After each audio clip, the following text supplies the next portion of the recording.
Welcome everybody to another edition of the C3 Friday Free for All, the show for Panthers fans by Panthers fans. Ladies and gentlemen, this is your show to interact and be a part of. If you would like to join the show, I have pinned the link to the top of the YouTube chat and the Facebook chat to join the Streamyard, and you can have your voice be heard on the C3 Panthers podcast.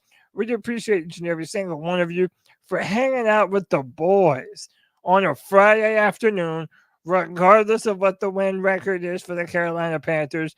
C3 Legion is going to come out strong and do a free-for-all like we ought to do.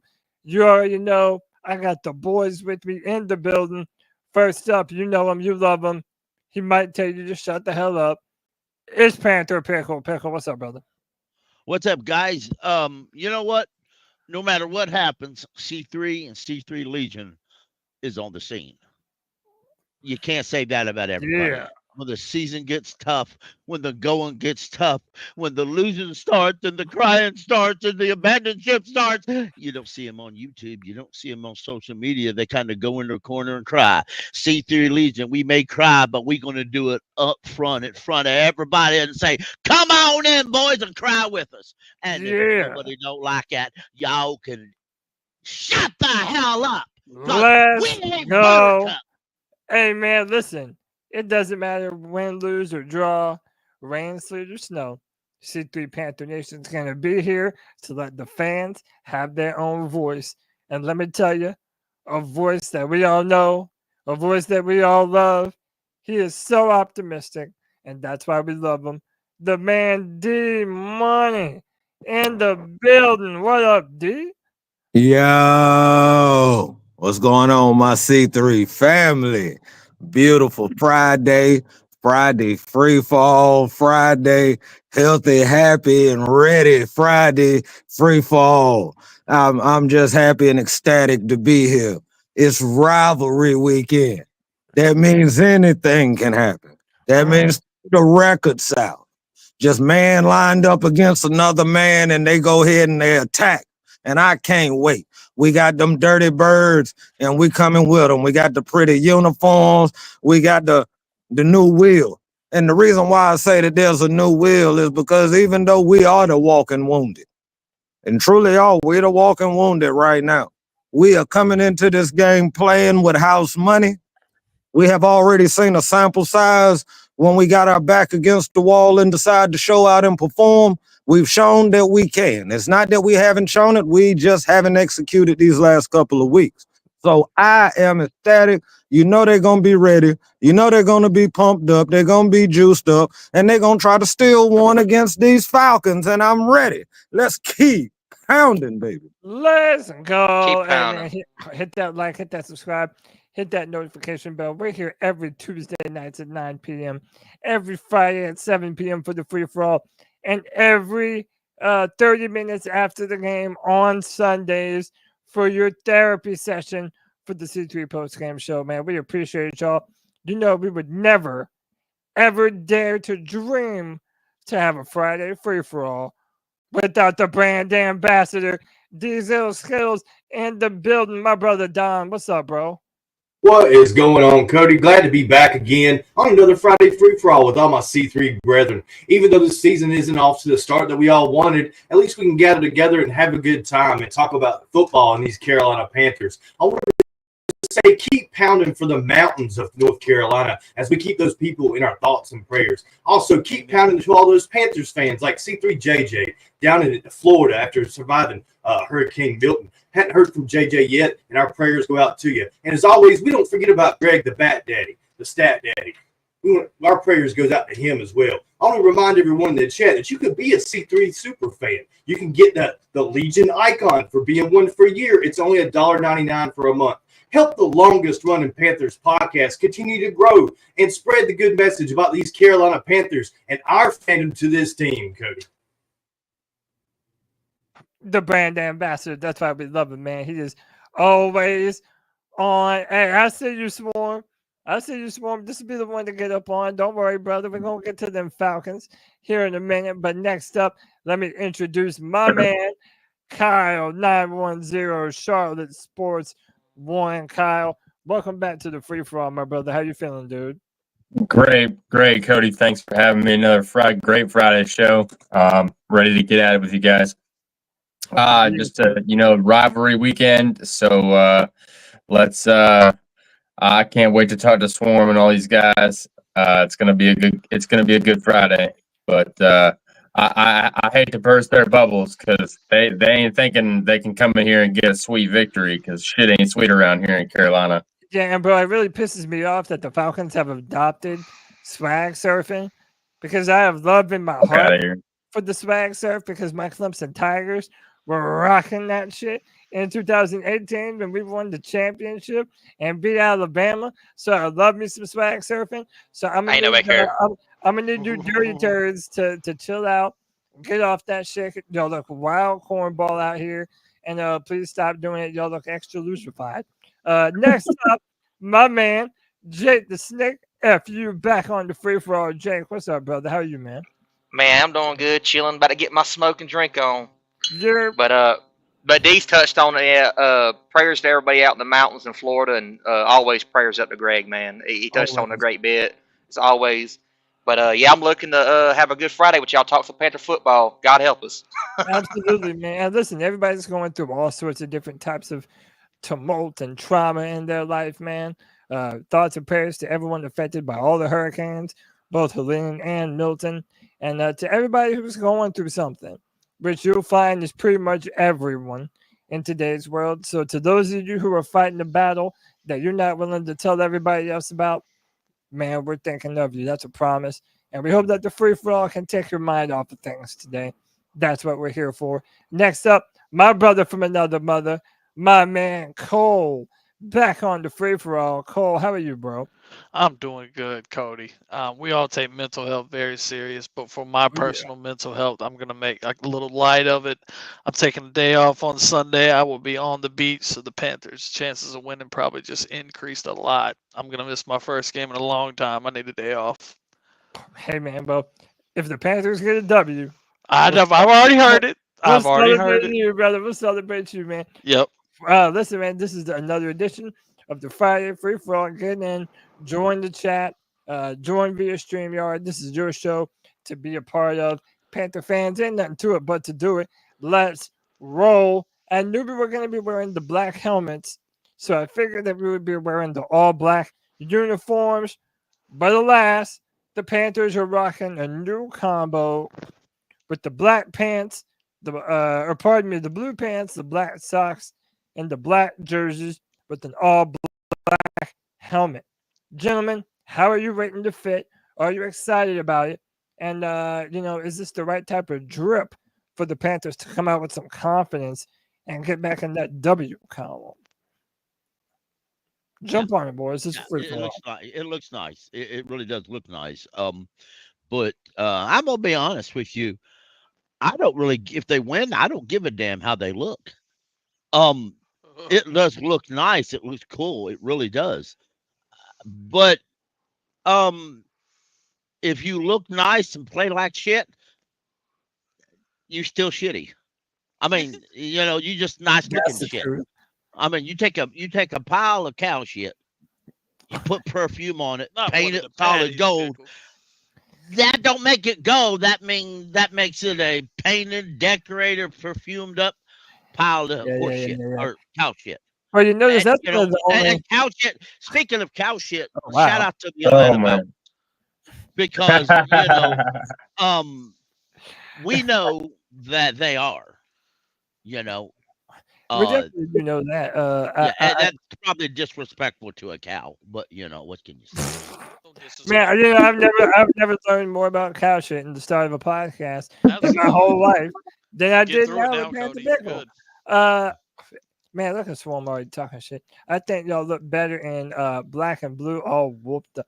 See, now that's out of pocket, if I'm being honest. You know what I'm saying? Like, we're down bad right now. I mean, it's like y'all are picking on the short. Here they come. Kids. Yeah, y'all are picking on the short bus kids. That's not fair, Swarm. No, you know why they have red jerseys, right? So when they get punched in the mouth, the blood blends in. Yeah, The nobody blood can blends in. recognize all the blood on. Look, man, we know Have the you ever Falcons. noticed the Atlanta Falcons always wear kind of dark pants with collar with a lot of black around their butt cheeks? That's to cover the stained shit that pulls up on their. Yo, we're wild on blood the and free shit's for all what I'm early, hearing, boys. Pickle. It But is this divisional week. Let's go. this is prompted the I don't like them. discussion that David Tepper in his time owning the team has done a lot of mixing and matching of the Panthers pants and the jerseys. It is sort of a Well, distraction. I do like that though. I do like how he I mixes like and the matches look. them. Yeah, and by the way, and we're looks and change undefeated. things up like that. I do like that a lot. We're undefeated in the black helmets. So Let's is go this then. something of a good omen going into Atlanta week? Yeah. Well, the more attention that a black helmet gets or a blue on blue gets, the more traction that it gets to petition to get rid of the silver helmets, as a permanent color. So I would just say I think I personally like it, and I mean I'm going to share it, a bunch of times just because I want to make them think that it's positive engagement, that it's a black helmet and not a silver one, because I'm fucking tired of saying it. Yeah. I'll make them a deal.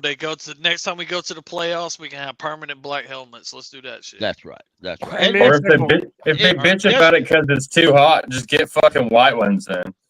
Yeah, Yeah, just that's so what y'all it's understand, a just scapegoat cause we argument. just cause we talking shit right now, folks. Don't leave this show without later on we'll be giving our picks. Some of us might surprise you. Uh-oh. Just saying. Maybe Yeah. not too. Don't assume anything on the Friday free for all. Hey, that's for damn sure. That's a very, very But good me and Pickle were talking a little bit before the show how the original black uniforms that we used to wear when we had the silver helmets, it held that connotation of being unlucky, where we would lose those games and then everybody would blame it on the black jerseys and how they're bad luck. Me and Tony would fight about this endlessly on the Tuesday night show. So, are we superstitious enough to believe that because the Panthers are currently undefeated into the with these black helmets on, is that providing us any sort of a boost, or are the Panthers cruising for a bruising after an embarrassing loss against the Chicago Bears? Come I on, don't boy. think it's superstitious. I think I think we're pulling from positives, and that's what people, when they're losing, that's what they do. So we're doing the right thing. It's not superstitious. I agree. Dudes. I don't know. I went to both the black helmet games that we've played already, and both those games it rained and it poured, and in both those games the Panthers found a way to win it. And I've always called it the curse of the black helmets because it rained during those games. I think it would be crazy if it rained during this game and the Panthers found a way to win. And I like the uniforms too, because that's the only thing different. The only thing different between that and the color rush is the black socks. And that was kind of thoughtful to put in the black socks with the black helmet. I like how they really put that together. I mean, this could be like just an epic uniform for the Panthers going forward. Certainly, we're not an epic team. We're an amazing team going into this game Sunday, but there's upsets all the time in the NFL. Look how many there were last week. I don't know if you guys do pick'ems and you pick the matchups. There was like 6 last week that shouldn't have happened. So there's no reason to expect a complete and utter dismantle of the Panthers in a big loss. I expect to see a lot of scoring. It should be an interesting football game. I know Atlanta's going to put up some points. We might put up some points as well. We surprised the Raiders. You don't ever know what's going to happen going into this thing. I'm not that down about it. I'm kind of excited to see how it pans out. The only thing that I'm down on is our defense a little bit. But look at Trevor Wallace. Isn't that something to be excited about?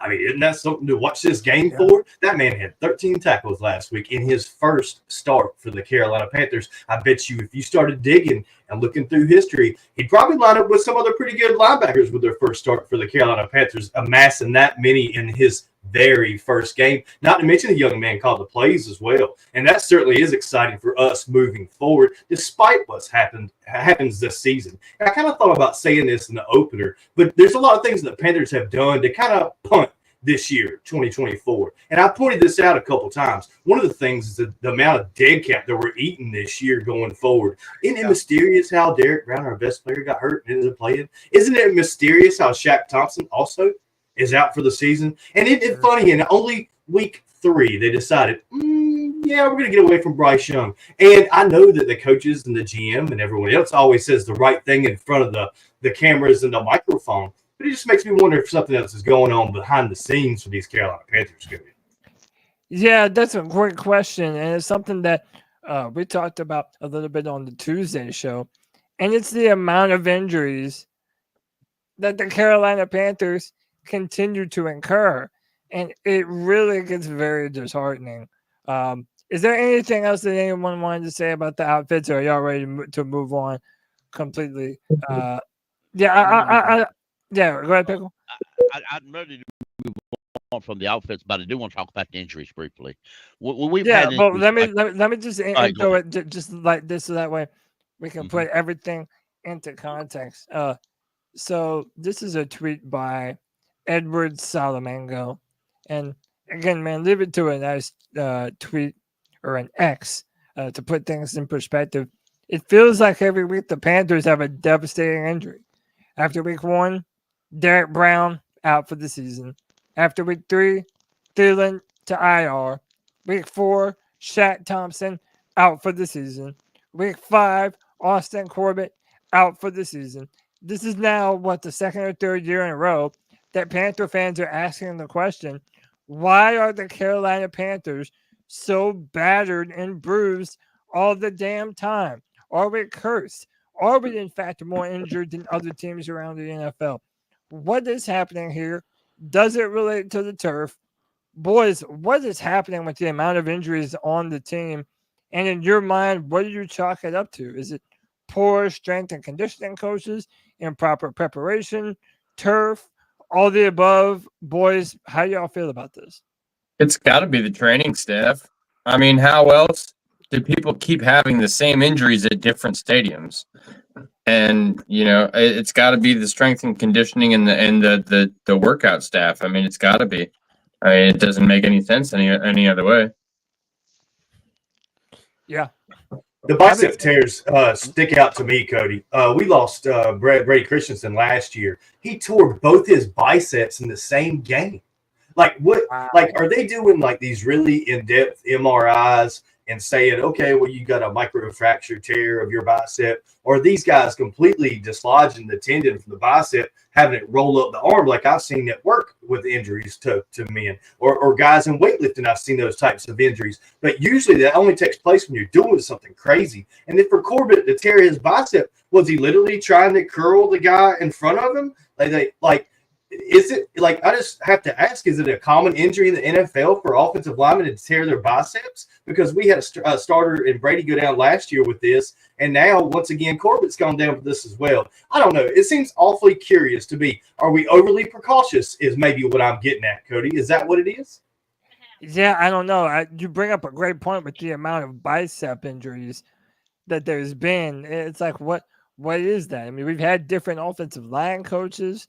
Is it a matter of technique? I'm not sure, man, but the amount of injuries, I mean, to just about every part of our team is very concerning. And I know y'all, you mentioned Trevin Wallace here a minute ago, and Trevin Wallace, if it wasn't for the injuries to Joseph Jewell and Shaq Thompson, we probably wouldn't have gotten as good of a look on Trevin. So there's some blessings in it, but man, this is just, I mean, it feels like there's a black cloud that is just hanging over the Carolina Panthers when it comes to injuries. Cole, how you feeling about this, bro? It's just got so bad for so long. It's really anything you want to blame it on. I can't even argue with any Panther fan how they want to come at me on why we're bad anymore. So it's just really confusing for me, but it does feel like we're cursed. I don't know what it is. I don't know. It just feels like it went really bad after Jerry died. It went even worse after Luke retired, and then Cam's. I mean, you could even go back to Steve Smith. It's just been too much negative and not enough positive in winning and division titles and playoff runs and shit like that. So yeah, it's kind of demoralizing. What good have we had to talk about the past decade? Like seriously, you got close one time and we got our ass whipped at Tampa on some terrible scheme shit. That's it in a decade. Yeah. That's close as we got to the playoffs, I feel like. Yeah, and it feels like every year injuries are a part of the problem that ends up hampering us. Jake, do I got you with me, man? Jake, all right, we'll go to D-Money. D-Money, I got you. Yeah, I'm here, dog. I'm here. I'm here. Man. How you feeling about these injuries, man? They continue to mount up. What do you attribute it to? Is it just improper preparation? Is it the turf? Is it just bad luck? Why does this continue to happen to us? Okay, I don't really go on the bad luck end of it, just on the grounds that if we really sat down and look at about every team in the league, just about everybody suffering from the injury bug in some form or fashion. I think for us, because at the level we've already been at for a little bit, any key loss of a starter or contributor is gonna glare just a little bit more. I would have to say that it has to be more training staff. It's got to be training staff. The turf could be a major play of it, but even when it comes to that, we don't have good recovery times on players. And even when they come back from injuries, they seem to be more susceptible to injuring the areas that they've already injured before. So I really want to contribute a lot of it to like the training staff, the nutrition staff. Because if not, that just means we're not putting in the work and cats are getting hurt because they're not getting the proper work in during the week. So I would have to think that at the end of the day, it's the training staff. They're just not getting the proper treatment that they actually need. Well, good Lord. How many years in a row do we have to do with this before we fire the training staff? It's like I've been saying this for a while, and I remember I put something on Twitter a year or two ago, and people got mad at me. They felt like I was insulting the staff, and I'm like, well, yeah, I kind of am, bro. Like if we ain't getting better at it, Cody, then absolutely. Yeah, that's what I'm saying. Like this is a continuous the way it is. Sorry that we're dealing with people out every single year. I mean, real meaningful starters, and again, you have to talk about the turf because the players here hate the turf, and that doesn't seem to be changing anytime soon because, hey, man, they like that concert money from bringing Taylor Swift and Beyonce and every other act that they bring here to Charlotte. David Tepper brought music here to the Carolinas. We thank him and his wife for that. They kiss my ass. But, man, dude, this is dumb to me, man. And listen, we can sort of tie another thing into this is that Jonathan Brooks, we don't even know if he's even going to be playing this season because they still haven't designated him to return yet. And they're going to have, I believe, until the end of October to decide if they're going to bring Jonathan Brooks back. Let's add on to the conversation, knowing how bad we are with injuries. Would you even entertain starting Jonathan Brooks at all this year, sitting him on the bench, or do you want to see him now? Injuries be damned. We drafted him for a reason. Let the man play. Well, with as well as Chuba's playing, just it like my answer's probably maybe different than what it was like maybe 3 weeks ago. I do understand, when you get especially a running back that high in the draft, you want to see what he can do. But to be quite honest, until this training staff, at least maybe Dane gets rid and gets a new training staff or whatever, I'm not really that highly excited to see Brooks out there on the field right now. And then with Chuba playing at the level that Chuba's playing right now, I'm kind of comfortable with Brooks staying out and take all the time that he needs. Now, if they are for sure that he's 100% healthy, he feels good making cuts and stuff, then of course, yeah, let him do what he can do. But if they have any trepidation about a re-injury or so forth, just let him sit. All right. That's how I feel about it. I mean, he said exactly what I want to say about it. I mean, if he's ready, I mean, I still wouldn't put him out there to start. I'll put him out there to back up to Chuba, but I'm not putting him out there to start right away. And I'm not rushing him along either. I mean, we learned in the past what happens when we rush people along, and it don't happen. It don't work out very well that way. Let me ask y'all this: does the fact that Bryce Young is on the bench change your decision? Because remember, a lot of what we did this year in the offseason was designed around getting the most out of Bryce Young possible. But now that he's not playing, does that sort of change how you would prefer to use Jonathan Brooks and deploy him? Like now that you're not trying to bolster Bryce Young's performance, does it just behoove you to just be careful, live to play another year, and let Jonathan Brooks start at the start of next year? So the best of both worlds is happening. Bryce and Brooks are getting that cohesion on the scout team. What more do you need? All right. I'm not opposed to that at all. I mean, I'm just sort of putting out the feelers here as to what the Panthers should do, what they could do, and also another conversation. Let me bring this up because another conversation that I feel needs to be had revolves around our very own Chuba Hubbard. Why are you bringing that up, Cody? Let me say something. We don't have the amount of injuries some NFL teams have got. The Browns have more injuries than we have, and the Titans probably have the most injury-prone players. What makes our injuries more notable? We've had injured seasons where we've had a crap load of injuries on our season too in the past. The only difference between this season and previous seasons was the fact that depth this year is so bad, it's more notable. It very much is. We have zero depth, quality depth at any position on this team, and that's how come it's more notable and we notice it a lot more. We really truly can't afford injuries this year, but we got it, and we're very top heavy. Brother D's has been saying that all season, and even during the off season, I don't think anybody paid him attention. Maybe people need to wake up and start listening. Yeah, and let's put this in context a little bit further with Jonathan Brooks, and let me ask this this question to everyone: is Chuba Hubbard a top 5 running back in the NFL right now? Because we know one thing is for damn sure, he is top 5 in the NFL in rushing yards at 393 through 5 weeks. Dude, Chuba Hubbard has been dynamic. I've been a longtime defender of Chuba. I've been a big fan of his. Even when he was dropping passes, I saw potential in this dude. And right now, you have a lot of people saying he's playing like a top 5 running back in the NFL. Do you agree? And does that change your opinion on whether or not you would like to see Jonathan Brooks going forward this year? To answer that, let me welcome in my man Anthony back to the free for all. Ant, what's up, dude? What's going on, boys? Happy Friday. Happy Friday, What's up, brother. man? What's going on, man? Yeah, is Chuba Hubbard a top 5 running back right now, Anthony? And does that change your opinion on what we do with Jonathan Brooks this year, and even if we do play him at all?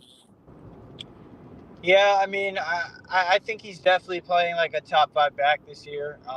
Kudos to the offensive line, but at the same time, Chuba, he's playing in a contract year, so you'd think like from the beginning of the year that he was going to try his best this year to get his numbers up and perform for the team. Yeah, he's definitely a top 5 back in the league right now. And my opinion on Jonathan Brooks is he's too busy watching Outer Banks. And quite frankly,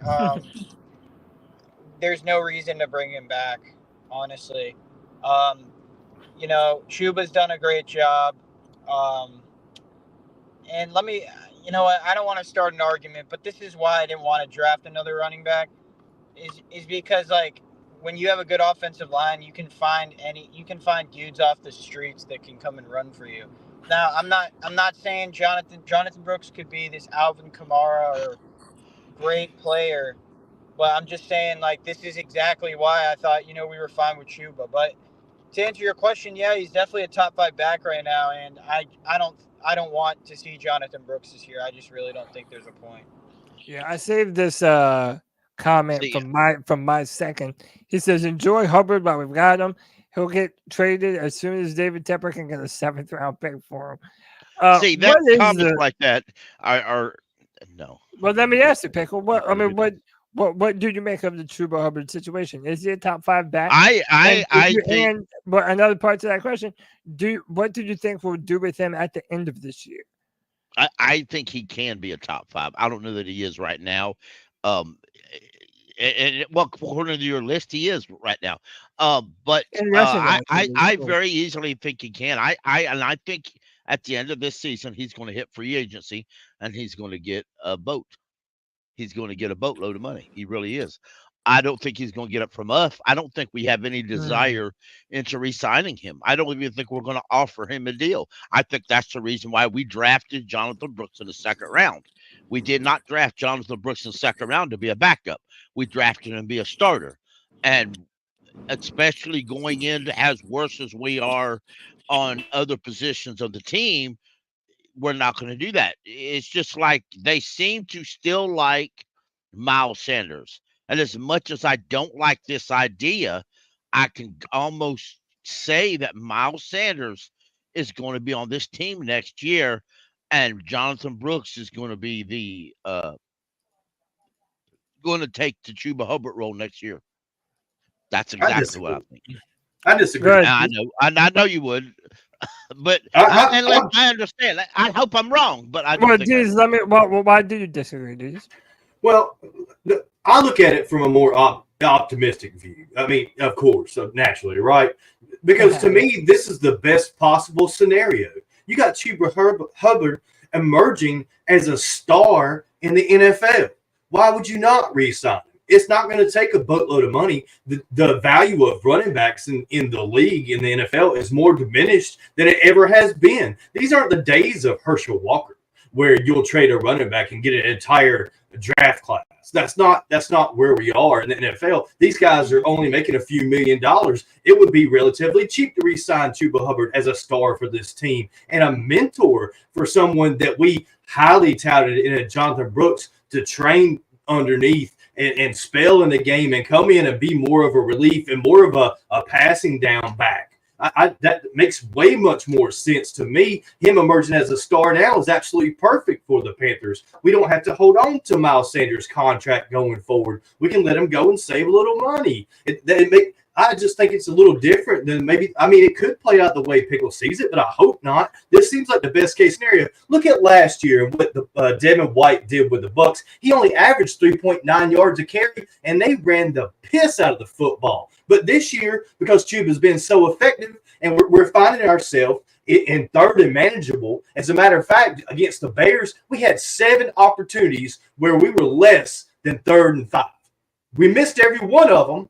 But Chuba set us up for success and set the offense up for success. And you have to think the next time or the next time or the next time we get that opportunity with 3rd and 4, 3rd and 5, we're going to convert it.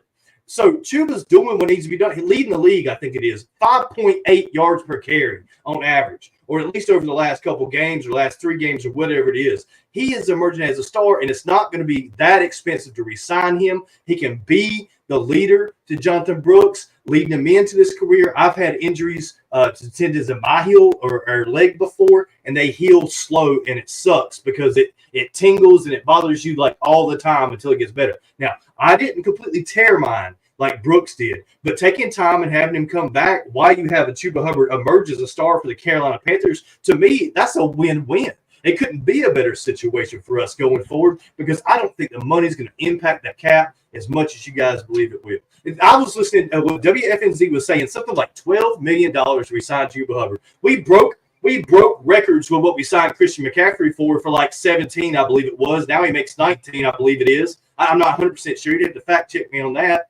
But paying Chuba 12, I don't see it, Cody. I think it's well below $10 million you get to keep Chuba here in Carolina. That's a homegrown talent. That's a guy that we drafted. We need to invest in those guys that we develop, not trade them for draft capital and not let them just walk away scot-free going to other teams. That's been the pitfall that we keep falling into year after year, in my opinion. Diz, you really hit the nail on the head at the end there, especially, man. Like, there is now a very real trend of any and every talented player that the Carolina Panthers ever draft and build up and watch them grow, they leave and they go somewhere else. And you see this most recently with Frankie Louvu. I mean, we didn't draft Frankie Louvu. We brought him here from the Jets, but he cut his teeth here in Carolina and became the player that he is now in Carolina. And it really does suck to know that something similar would happen with Chuba. And I also like to think that we reward the ability to grow and get better, seeing as how Chuba Hubbard has been on this team through, 3 different coaching regimes now, and that every year he continues to come in here, kick ass, grow, be a better football player than he was the year before. It's like, man, at sometimes you have to stop developing talent for other players. Now, with that said, I have been the type of guy who in the past does not want to pay big money to running backs. I've been a firm believer, especially when you look at the list right here. Look at Jordan Mason, the running back for the 49ers. Christian McCaffrey has been out, and I believe he was an undrafted free agent, and he has the second most rushing yards in the NFL right now. So even though you do have running back being the sort of expendable position, I just think that a hard, dedicated runner like Chuba, who has been healthy his entire career here, I feel like you should reward that type of servitude and dedication. I would want to sign Chuba next year. And I agree with what Dee said, too. Having him in front of Jonathan Brooks, that's like the perfect scenario to be able to put Brooks in a position where you're not forcing him into action. You're not making him do more than he needs to right away. Sign Chuba for a short contract and have a 1-2 punch at running back that the Panthers haven't had since D'Angelo Williams and Jonathan Stewart. Can I go ahead here? Yeah, go ahead. I get the D's. I agree with the whole not letting talent walk out the door, right? But I think there's an exception for running back. Now, Christian McCaffrey, he's not a good example because he's not a running back. He's just a weapon. But this Chuba thing, I know, it would suck if we lost him, whatever. But you also got to think from his perspective. He has been through 3 regimes. What if he wants to leave? What if he just wants a fresh start? He's been through a lot. Some of the others have. Exactly. I don't know. I know people. Yeah, people loved Louvu. They guaranteed he was going to stay. When he got the opportunity, he left for the same amount of money for what he considers a better coach. Yeah, that's what I'm trying. Jeremy Chin couldn't wait to run out the door. YGM couldn't wait to leave. And then other players like Deontay Foreman went on camera and they're like, "Hey, man, I wanted to stay. I don't know why they cut me." So it's just he's been cut by 2 other mentalities. He's been cut by 2 other teams since then, and he hasn't ended up back here. But the reality is, go ahead. The reality is of this is as much as we like to retain some of these players, Louvu got on the podcast. Hey, come closer to the mic, man. We can't hear you all of a sudden. It sounded like he at the end of the cave. Can you hear me now? Yeah, you're good. Yeah. Okay, I was just saying, listening to that Louvu podcast, he basically just said there was a better opportunity that presented itself. So I'm not saying we shouldn't re-sign these players. Yeah, don't let talent walk out the door. Our roster's in the position it is right now because of that. But at the same time, too, you did draft Jonathan. You drafted him that high. They should have all this faith in him. That's just my opinion. If Jonathan Brooks was a 7th round pick, I'd get it. But you're just seeing the majority of these good running backs right now. Yes, some of them are just strictly talented, but dude, they're all on great offensive lines like Eagles, Packers, Panthers, 49ers, Ravens. So there's kind of a trend here. That's just all I got to say. Yeah, well, And if go ahead. I'd like to challenge some folks who says they don't want to activate Brooks at all. They want to save him for next year and let him get healthy. For what? To be a backup? I mean, the very word, if you want to save him for next year to back up Chuba Hubbard, that's not a very good. I mean, if I'm him, I'm not really excited about it. You don't want him to play at all. Wait till next year so we can be a backup to Chuba Hubbard. It almost sounds disrespectful. So look, read that comment. Well, relevant to this conversation. This is from. Let me share this. This is from Joe Person. And he says, getting a lot of questions about Jonathan Brooks, who's 10 months removed from ACL surgery. There's a chance the Panthers open his 21-day window next week. Part of the reason they've been cautious, if Brooks is not activated by the end of that window, he's out for the rest of the year. Right. And again, all of these conversations are tied together because you have Chuba looking great right now. Some arguably saying a top 5 back in the NFL, although you don't have him on a contract for next year. So if you didn't play him this year, well, essentially next year will be his rookie season, and you're having to hope that he hits the ground running, or you pay a little bit of money to Chuba Hubbard and hope that he stays here, even though you just spent a second-round pick on running back. So you see, there's a lot of different ways that we can do this here. Or you can think about it like this. You can think, what if the team likes Chuba and Chuba likes the team and there's a good relationship there? So they go to this understanding where Brooks is going to be inactive for a very set amount of time, more than half the year or half the year or whatever, and they give the majority of the beginning of the season and the most of the first team rep going on into the season to Chuba, just based on the fact that he doesn't think that he's shit money. I can sign on a cheap deal and Carolina is the only place that's going to want me. Maybe Chuba's of the mindset. He's like, hey guys, I really like I would really like to explore free agency this year. I think if I put up solid numbers and maybe you guys can help me out, we'll help each other, and I don't know if you're going to want to give me a certain amount of money, but like, I think I'm worth it. And, maybe there's other teams that we don't know that he's been contacted from or players from that team that he's been contacted from that, maybe value him a little bit higher than, just a 6th or 7th round pick in compensation for. So I'm thinking about it from that fact too. Maybe he's trying to, the Panthers are trying to do something good for him and pad his stats up so he can go get a bag.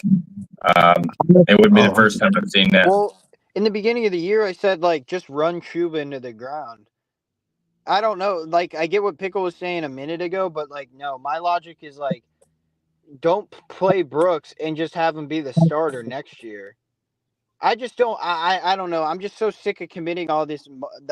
We're so obsessed with running backs now, but no one gave McCaffrey this treatment, so I'm feeling kind of jaded here, honestly. So that's just honestly for me right now when it comes to Chuba, and it's probably gonna sound like the most off the wall opinion about Chuba right now, but Chuba has played and grown in his career that he has actually earned free agency. I feel like he's earned the courting, the wooing, and letting other teams fawn over him if they have an interest in him. Would I like to see him back as a Panther to still continue to bridge for Brooks until Brooks breaks out or whatever? Yes, if it's at the right price.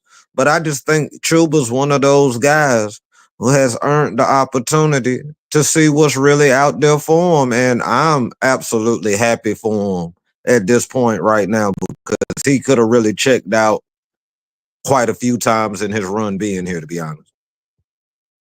What you just said was absolutely on the money, D-Money. I'm telling you. Yeah, having two good running backs in the stable is a blessing that Carolina hasn't had in a long time. Like Cody was saying, since we had double trouble. So returning to those days where, like I said, once again, running backs are the cheapest they've ever been. This is a great time to have two good running backs. It's a long season, 17 games. The running backs take a lot of punishment. Injuries happen. So it makes sense to have two running backs as stars or stables in this offense, because what happens if you're trying to play a young quarterback like a Bryce Young, or maybe they want to draft one? You know what I mean? If you need a good running game. So it makes the most sense in the world to me to have Chuba Hubbard emerging as a star. You re-sign him. Plus, you spend a lot of draft capital to get Brooks, highly touted. A lot of teams wanted him, including the Dallas Cowboys, but we were able to swoop in and get him ahead of time. We're going to put his safety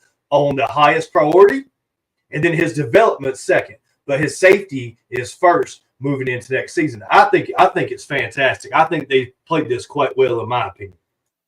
Yeah, I mean, I love the options available to us, and to be honest, I feel like I'm good with most of them. Although I do want Chuba to be here, like I said, man. I like the fact that he has gotten better every single year. I just love that about him, man. Hey, let me read this first from RC Graveyard. Says, with the $10 C3 bomb, appreciate you, RC. Tepper broke our team, period. I'll always be a fan, and that's my word. Ownership down, rebuild is the answer. The organization couldn't build anything with a bucket of Legos for toddlers. Damn. I mean, that is the truth, man. Everybody's down on David Tepper. And I saw someone in the chat saying that, like, we're some Tepper apologists or something. Dude, we could not be further from the truth. That couldn't be further from the truth. We have never, ever been easy on David Tepper. In fact, I've never been a big fan of the trade up for Bryce Young. And I feel like David Tepper handpicked Bryce Young, usurping the decision of the football people that he had in-house. So, yeah, I am not a big David Tepper fan, but as Panther Pickle has made known numerous times, nobody gives a damn if you're a fan of him or not. He's going to be the owner of the Carolina Panthers today, tomorrow, and probably for the rest of our lives until, you know, at least in that sort of capacity, man. They're talking about the stadium being built in 2040 something. It's like, yeah, that's not changing. So ask Commanders fans how long they had to put up with bad ownership and how no one. How many quarterbacks did they go through? Cody, can I take my gloves off? Sure. Come on, man. It's nice we want to talk about running backs and keeping and talent. Who gives a shit if David Canales won't run the fucking football? I mean, let's be real. And you know, and all this hyping up an offensive coach is a bunch of bullshit malarkey. Do you realize we went to the organizations went to the Super Bowl twice? Both of them were under defensive coaches. If you look at every NFL team, those teams with great quarterbacks, not all of them, but majority of them are defensive coaches. This hyped up offensive coordinator is the god is a bunch of bullshit. We should have hired a defensive head coach and stuck to that. I'm not a fan of Jerry Richardson, but he knew that ahead of time. I still have faith in Canales, dude, to be honest with you. Listen, I like Canales. Don't misunderstand that. But that man got to figure out when you run in the football, don't stop. You know, I said it on Thursday, and for those who were on Spaces, they'll know that. If you're 1-10 and you hand the ball up and you get 8 yards, don't say, well, hellfire, we got to throw the ball all night. If you're down by 10 points in the second quarter, that doesn't mean you can't run the football and catch up. Yeah. No, you're right, Pickle. And Dave Canales, he took blame for it in the Panthers huddle this afternoon. Yeah, he did. He said it was bad coaching. He said they shouldn't have went 0-7 on third down when it was 4 yards or less. And that's what the Panthers did against the Bears. Yeah. He took blame for it. He said he needed to call better plays. He said the coaching staff needed to do better, and the players needed better execution. So it wasn't like he just said, well, it's my way or the highway, which we kind of heard from Thomas Brown last year. Dave Canales was open and honest about the fact that he was making mistakes and learning as a first-time head coach. You got to give him a little bit of grace. Last year was the first time he was offensive coordinator. And let me just say, I hope to see it different Sunday. But I've been down this road for too many years to gain hope. Different with a banged up offensive line. I mean, I want to wait till Sunday and see if I see it different. We need a drone. We need to drop a message right in front of us that says, "Run the damn football." I like what Jones says right there on screen. Because he's right. Even if he tests the free agency, there's going to be somebody else that can just slide right in there. You're right, but I'm sorry, Kyle. Go ahead. I don't mean to interrupt you. I'm just saying, Chuba is bringing his value up, and we all know what happens when players jump their value when they're Carolina players on a contract year. Right. 7 times out of 10, they leave. You know, and like if they drafted Brooks that high, clearly they didn't think Chuba was the future. They just think that he's the guy right now.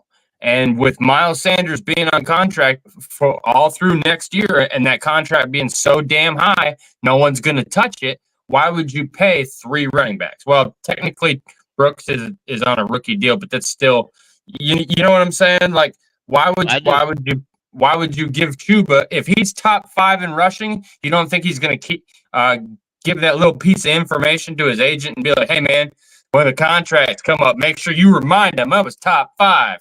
Right. I'm sure he's going to. For those that are saying running backs, you know, the common belief a year ago that running backs are not sought after. They are this year. The running backs is making a dramatic comeback. The Cowboys wish they had a guy like Chuba Hubbard, because who they got now, Ezekiel Elliott is old and should it's retire funny. They already. were originally the favorites for Derrick Henry, and then they came out and said blatantly, "Hey, we can't afford him." Well, yeah, they can't. Dude, let me tell you, you might should have tried. But you know, not to go on a Cowboy thing, but I think the Cowboys are going to destroy their coaching staff and restart next year. Yeah, there's rumors. I really do. And when that happens, I believe they're going to go get a running back. That's one of their biggest needs. But there's also teams like, you know, the Texans signed a running back in free agency. He spent more time on injured than not. The Patriots have already benched their starting running back a couple times.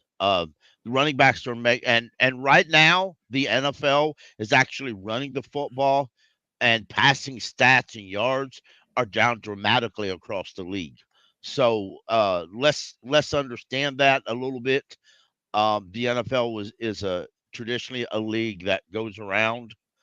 I myself, like I said, I like Chuba Hubbard. If it was me, we would keep him. But if it was me, we would run a 4-3 defense with a lot of power moves. And if the quarterback didn't throw the ball but 10 times a game, I'd be really damn happy. Well, Pickle, I do think you're going to get your wish at the end of this year. Because, We'll I mean, let's be real. This is sort of moving into a different discussion, but Ejiro Rivera is probably not very long for this Panthers coaching staff after this year. And again, there's a conversation to be had whether it's the personnel or if it's the scheme. Again, there's nuance, but yeah, I mean, I really do think that next year we're going to be running a 4-3 again. Hey, shout out to Nirvash for another $10 C3 bomb. This is Pickle has a great point. If your running back is getting 8 to 10 yards every time, why would you even attempt to pass? It's not rocket science, but Canales seems to prefer passing despite what he says about running. So there's a little bit of trust as I do, not as I say at play here. You know, he seems to be very, very confident passing the football rather than continuing to be as stubborn as he said he was going to be running the football. However, let me ask you all this, though. How much of it was a little bit of an overreaction to what Andy Dalton did versus the Raiders? He had such an incredible performance through the air. Do you feel like maybe there was just a little bit of a bloviated level of confidence that was a little bit too high? Or is it just dumb enough for him to just decide not to run? I mean, does that last performance play into it? I think as a coach, if you let that last performance play into it, that you're wrong. That we can all attest that there's plenty of game film on Andy Dalton, but there was no 100% film with this team, with these players, with that scheme. There was no film on that, and they didn't know how to go against it. So that's why we won that game, in my opinion. If he would have looked at that game and said, wow, Andy threw for 300 yards and 3 touchdowns, that's a recipe for success. That's wrong. Like, that worked that week. What works in week 4 does not work in week 5, and you have to adjust your game plan. And what was the difference between week 4 and week 5?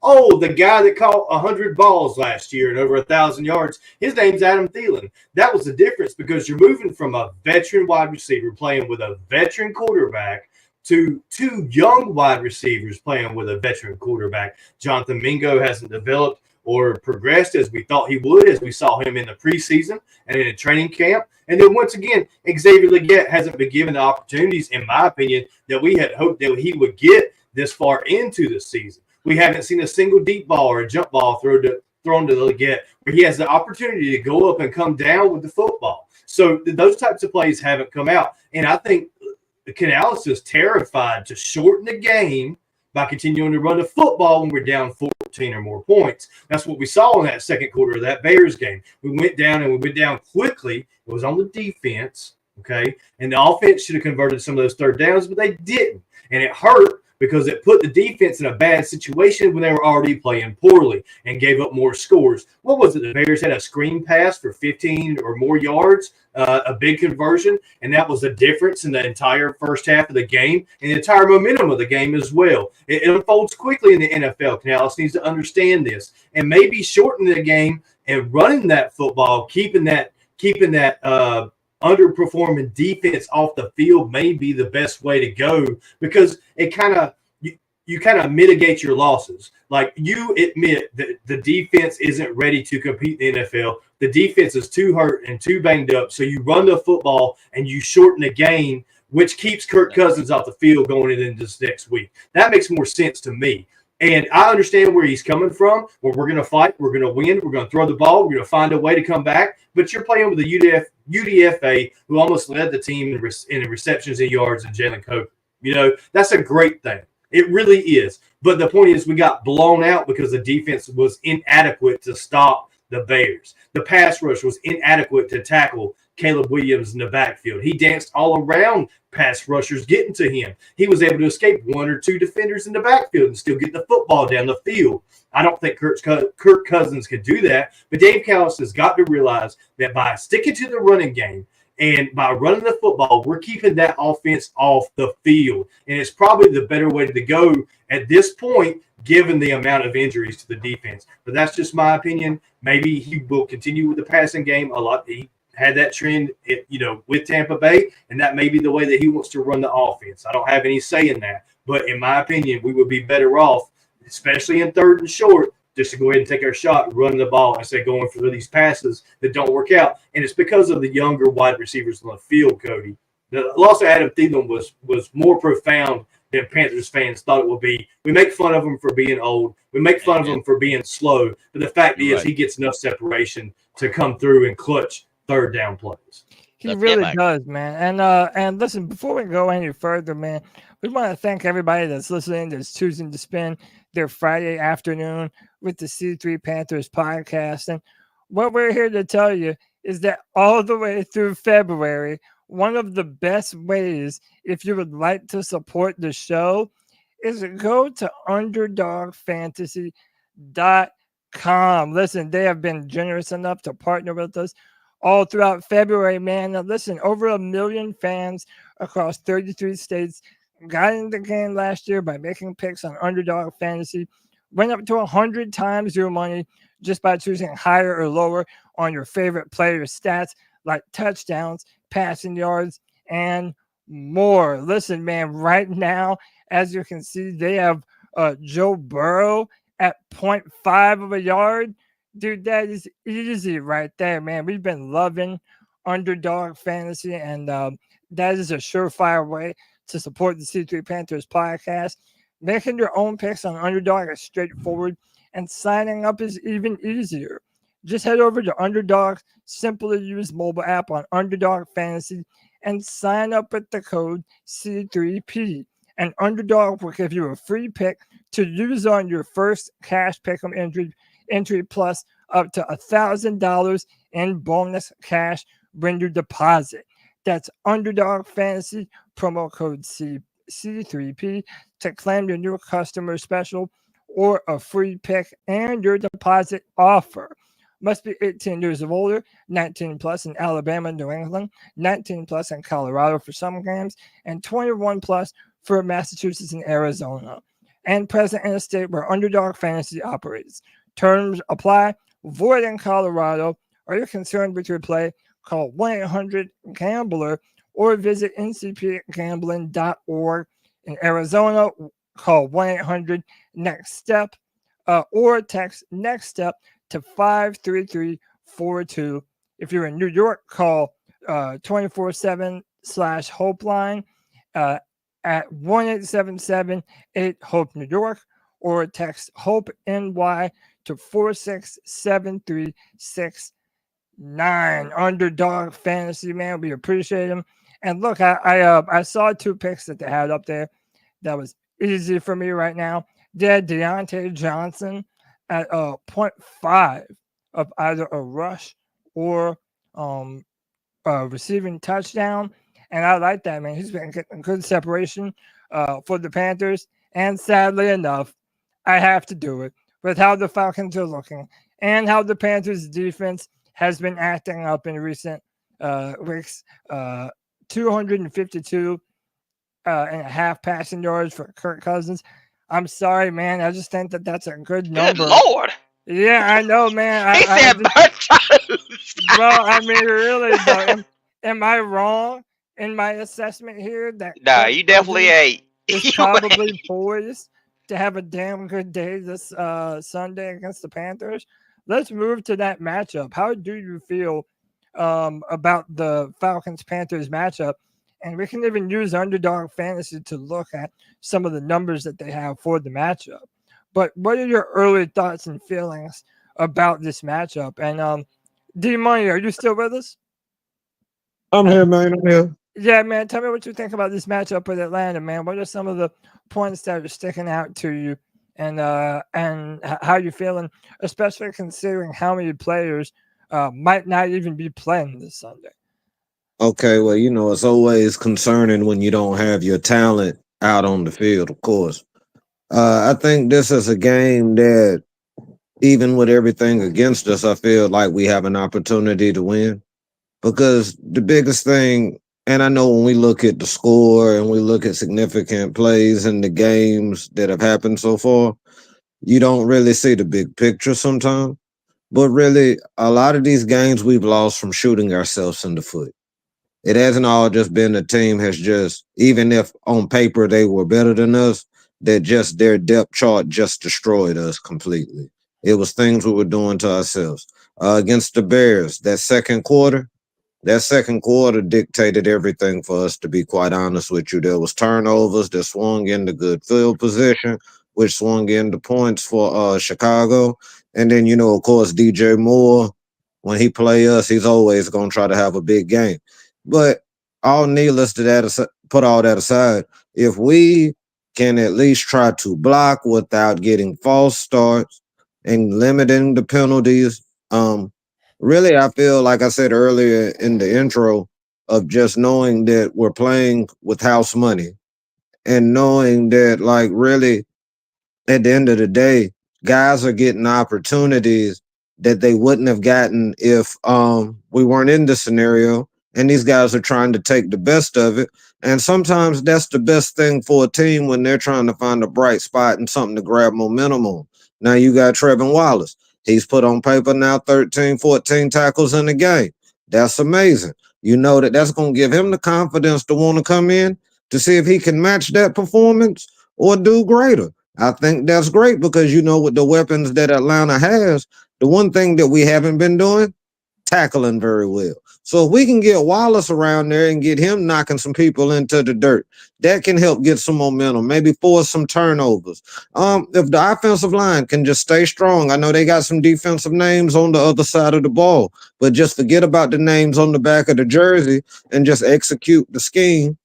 And Andy can just go ahead and get these passes off in the time he needs to. I feel that it can be a very entertaining game.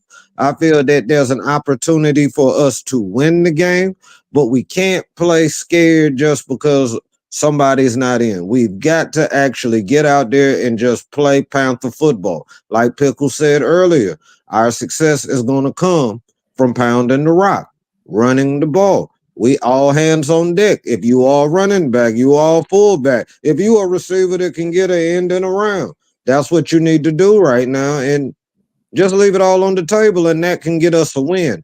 Atlanta is a really good team at the end of the day, but I would prefer to say that we can win that game just off the grounds that, one, I think they're going to be sleeping on us a little bit because we've been struggling.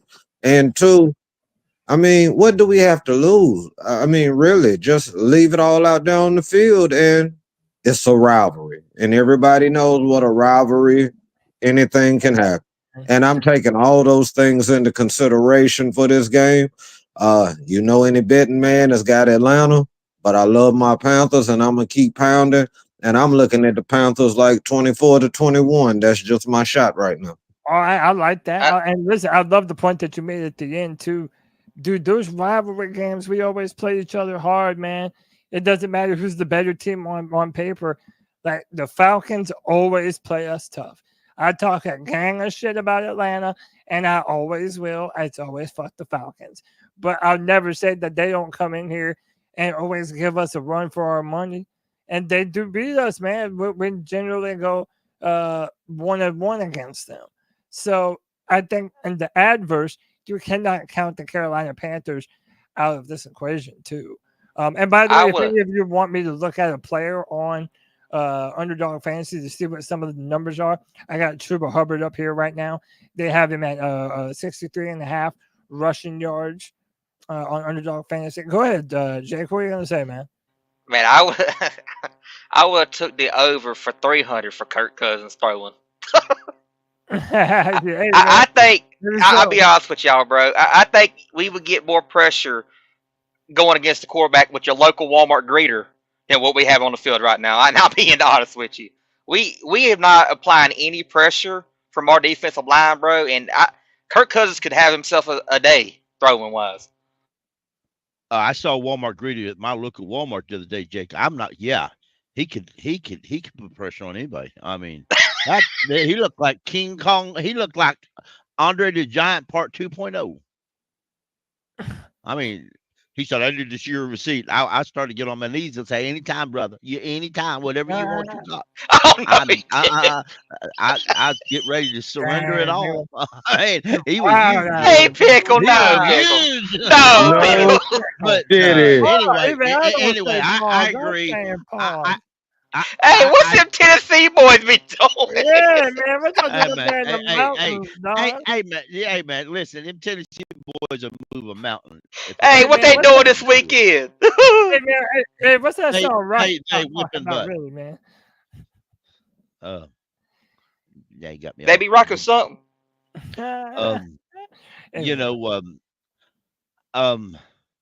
Anything to say about the Falcons and the Panthers, Pickle? Yes. I want to get on the wagon. I want to say we're going to win. I want to say we're going to pound the rock. I want to say our defense is going to get enough pressure, and I just don't see it. I'm sorry. I wish I did. I just don't see it. I looked at this roster over. I've tried to envision the two edge rushers on the practice squad being pulled up because we do have 51 players on the roster. We have 2 vacant positions. I'm assuming they're going to pull up a couple from injury reserve. But I just don't see it. I sure wish I did. I really wish I did. I don't see it. I don't see us running the ball good enough. I don't see us getting enough pressure. I think Kirk Cousins is going to stand back here in that pocket without any pressure, and he's going to kick our ass. Well, here's one thing, okay? The Panthers fans bet more than any other NFL fan base. So if you do want to bet, you want to partake in that, don't forget to use the promo code C3P here on what is it, Underdogs? Or what is it? Yeah, Underdog Fantasy. C3P. Underdog Fantasy. Yeah. And one of the things I wanted to point out about the defense in this situation, there's been a lot of crying throughout the Panthers fan base about, oh, we're so injured, we can't compete on defense because we're so hurt. And Panther Pickle got right to the heart of that. I think it was last week. I think it was late last week he got to the heart of it. Darren Gant, the major reporter for the Carolina Panthers, employed by them, quote tweeted Panther Pickle, talking about how Ejiro didn't know that the team was going to be this injured only a couple weeks into the season. Well, let me just blow all that away and off your table. And let me ask you, how did the Carolina Panthers do in Ejiro Rivera's defense at full strength week 1 versus the Saints? They almost scored 50 points. We gave up 400 yards of offense to the Saints, just like we did once again against the Bears. So the injuries really don't matter. And I've spoke out against before the next man up mentality from these Carolina Panthers. But you know what? I guess I'm going to go ahead and sign on to it. Next man up. We give up 400 yards when we're healthy. We give up 400 yards when we're banged up. It doesn't matter. The defense is bad. And at some point, you got to start pointing that finger at the defensive coordinator. And Panther Pickle was the first one to do it. So I wanted to shout him out, just like I shouted out Cole for being the first one to point out Frank Reich last year, because it's a fact. The fact of the matter is, it doesn't matter if the Carolina Panthers are banged up on defense or 100% healthy. We still can't stop opposing teams, especially running the football on third down. We've seen conversions of 3rd and 14, I believe it was, and we've seen conversions last week of 3rd and 7. Big runs on third down. You cannot give up the run on 3rd and long, and the Panthers have done it consistently all season.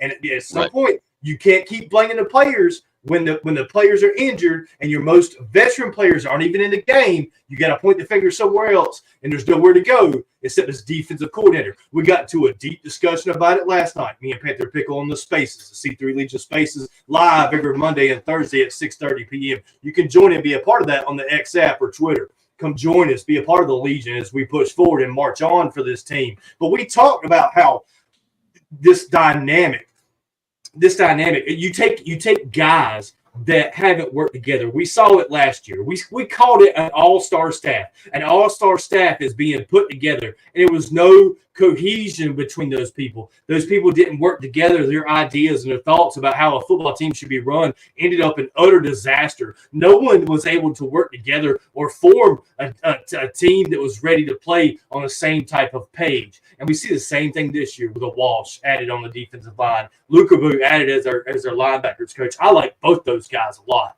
But you're combining them with the Vero guys and like a Jonathan Cooley who's in charge of the secondary. Why do you think we've seen such good performance from the secondary as opposed to what we've seen from the front seven? Why is the front seven playing so bad when the secondary looks actually pretty good? When you look at a guy like Mike Jackson, who was added at the last minute, was plugged into this defense and plays just fine, because you got two different guys, two different thoughts of defensive scheme coming together, and it's not meshing. And I told Panther Pickle last night, and I think all fans of the Panthers should adopt this going forward. When we fire the head coach, it was a defensive coordinator, offensive coordinator, they need to clean house. They need to bring everybody in that's under their staff, because it doesn't work trying to add different philosophies and ideas on one side of the football. We've seen it for 2 years in a row. And right now, what we're going to watch coming up this Sunday is just going to be another culmination of that, Coach, going forward. Yeah, and also, look, right now, Underdog Fantasy, to show you what they think about the Falcons and their abilities to run the ball on us. They have Bijan Robinson at 69.5 rushing yards to go higher or lower on. So, look, the Panthers are not defending the run well. What else is new? And I'm sure this next guest is going to let us hear about it. Listen, man, if ever we have a Falcons fan on the Friday free-for-all, you don't need to guess who it is because it's really only ever one person from the ATL fan base that's even brave enough to come through the free-for-all. And it's the homie Red Swarm. Swarm, what up, bro? Randy Moss. What's up? What's up? What's up, my boys? Y'all doing all right tonight? How you doing, Yeah, family? we doing How all you right. living, man? Good. Listen, man, well, first, let me take this opportunity before I miss it. I think I heard my man say, if there's a betting man out there, he'll take the Panthers. Did I hear that right?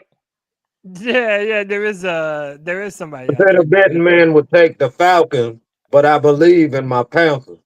Oh, I misheard you. I thought I heard you say, if there's a betting man out there, you'll take your Panthers. I was about to say, I'm your Huckleberry. I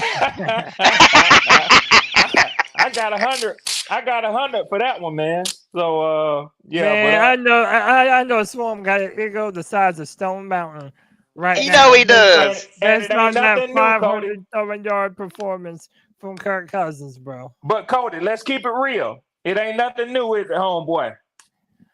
All right, no, I mean, hey man, that's what everybody's been telling me. That Kirk Cousins is I'm the saying man. about me. I'm saying about me. I'm the same way, win, lose, or draw. If my team getting their ass beat, I'll show up. If we're winning, I'll show up. I will swear to that, Swarm. That's why I welcome you in every time you come in here. Yeah, man, look, Thank you, brother. Thank you, brother. You may be a Falcons fan, but you're cool people over here, man. You know we rock with you. But I appreciate it, man. I appreciate it. Yeah, man. Let me before I welcome in another good friend of ours, let me just get your rundown, man. I mean, I know you're confident about your Falcons right now, but listen, is there any way possible this can be a trap game for y'all, Swarm? Because look, I already know that the confidence is running through the roof. Y'all have had some big time W's recently, and the Panthers have not looked so hot. But it's a division rivalry, man, and we always play each other tough. So what type of game are you generally expecting to see this Sunday when the Panthers take on the Falcons? You know, Cody, I'll tell you the truth, man. This is the type of game that could be a trap game for a team that feels like they're on the rise. Just notice my words. I didn't say they're anywhere, but that they feel like they're on the rise, and they don't stick to their P's and Q's. But that Thursday night, after Kirk threw for over those 500 yards, and they interviewed him after the game on Thursday Night Football, he said that he was headed to the locker room to let the team know that they aren't there yet, that they can celebrate tonight, but we're coming in here and we're getting back to business. They had a Friday off after the Thursday night game. He said, be prepared to get into the game plan for Carolina when you come back on Saturday.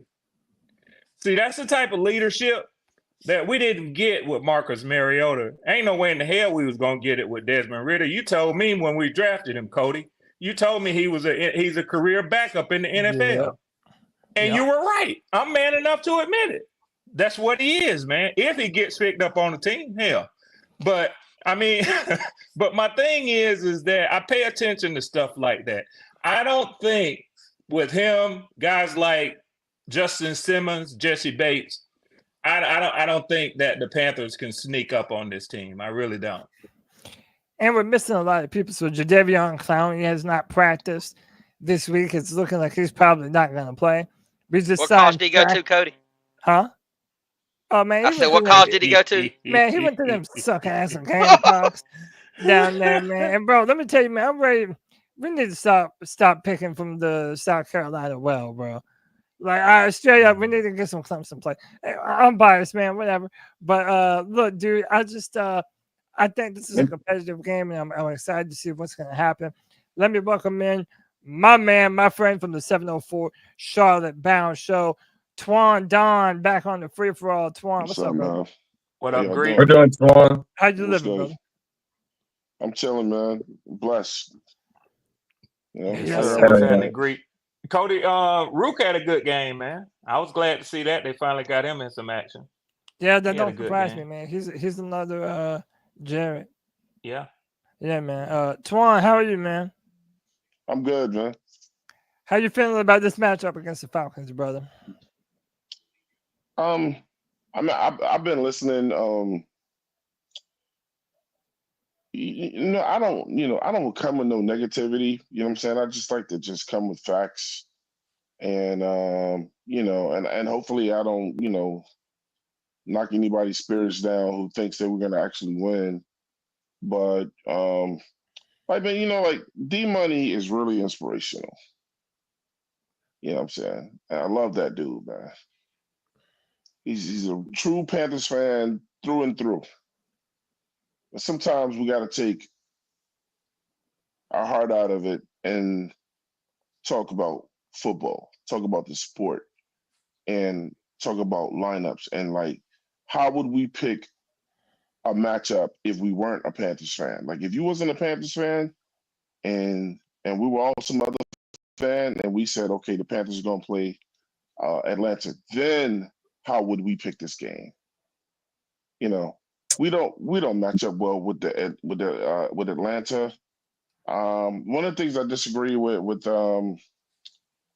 Diesel Skills, and me and Diesel Skills usually all agree on a lot of stuff, but I'm really not gonna let y'all blame Evero because he had a spell about we won, we lost with the defense, and we won with the 400 yards on us, but that defense was not good when we started the season. We beat Vegas, but that defense still wasn't great. You know what I'm saying? I mean, we lost Derek Brown, and we needed Derek Brown this year just to be a decent defense. Yeah, we're definitely missing him for sure. That was an anomaly, you know what I'm saying? I mean, we were all happy, man, because we wanted to see that when we beat Vegas. And, because I told you I'm watching the season for improvement. I think when you start trying to look for wins is when you can get your soul hurt, but this ain't no trap game. And it hurts me to say this with Swarm. This is not no trap game, man. It's not a trap game. We're missing everybody, man. Anybody can play. I mean, Cody, if you want to play quarterback, they might let you get on the field this Sunday. I got a shot, it's man. Nobody. I got a shot. It ain't no damn trap. I could be at least better than Bryce. Yeah. You couldn't be worse. Shit, I'm probably sitting down in my chair. I'm probably a little bit taller than his ass. Hey, yo. I just had a vision in my head of Cody sitting out there in his chair throwing 15-yard dimes out there on their ass. Hey, Swarm, I'm out here throwing piss missiles, dog. You know what I'm saying? Like, you should see that video. Yeah, man. You should see that video of Cody dancing. Yeah, we out here with the offense. You know what I'm saying? But just to end what I'm saying is, yeah. Sometimes we just gotta call it like it really is. And I don't want to say the cliche, take your fandom out of it, because I'm tired of hearing that. Nothing with look, we could go by the numbers or whatever. Nothing with our eye test, if we take football seriously, says that we're gonna beat Atlanta. Swarm knows they're gonna win this game. Look, man. Sometimes I don't have the ability, and I thought we were all kind of there at some point to be like, oh man, we could probably sneak up on them because we split with them. It ain't gonna be no damn splitting this shit. Nah. You know what I'm saying? Hell nah. And then you know what happens to you? And then you know what happens with us when we like, oh shit, just maybe. I don't have the ability to keep hurting my own feelings with this team. So that's why I said I was gonna watch this year for improvement. I see a lot of improvement on the team. I see people stepping up, but the injuries is the injuries. You know what I'm saying? So that's what I called out Chuba, and Chuba's doing his thing. But then that's gonna become they figure that shit out on defense. But it's gonna be long now, man. The defense, I don't know, Pickle said it or whatever. Look, man, there is that I don't know who's over there on that damn defense now, man. There's some And sometimes unrecognizable people. Twan, you made a very, very significant and I think accurate assessment when you said sometimes when you look at it, and it's impossible for any of us to do it who are just fans, because that's what a fan is. We're fanatics of our team, man. We just, when a player puts on a jersey for our team, somehow or another he instantly becomes better. Yeah.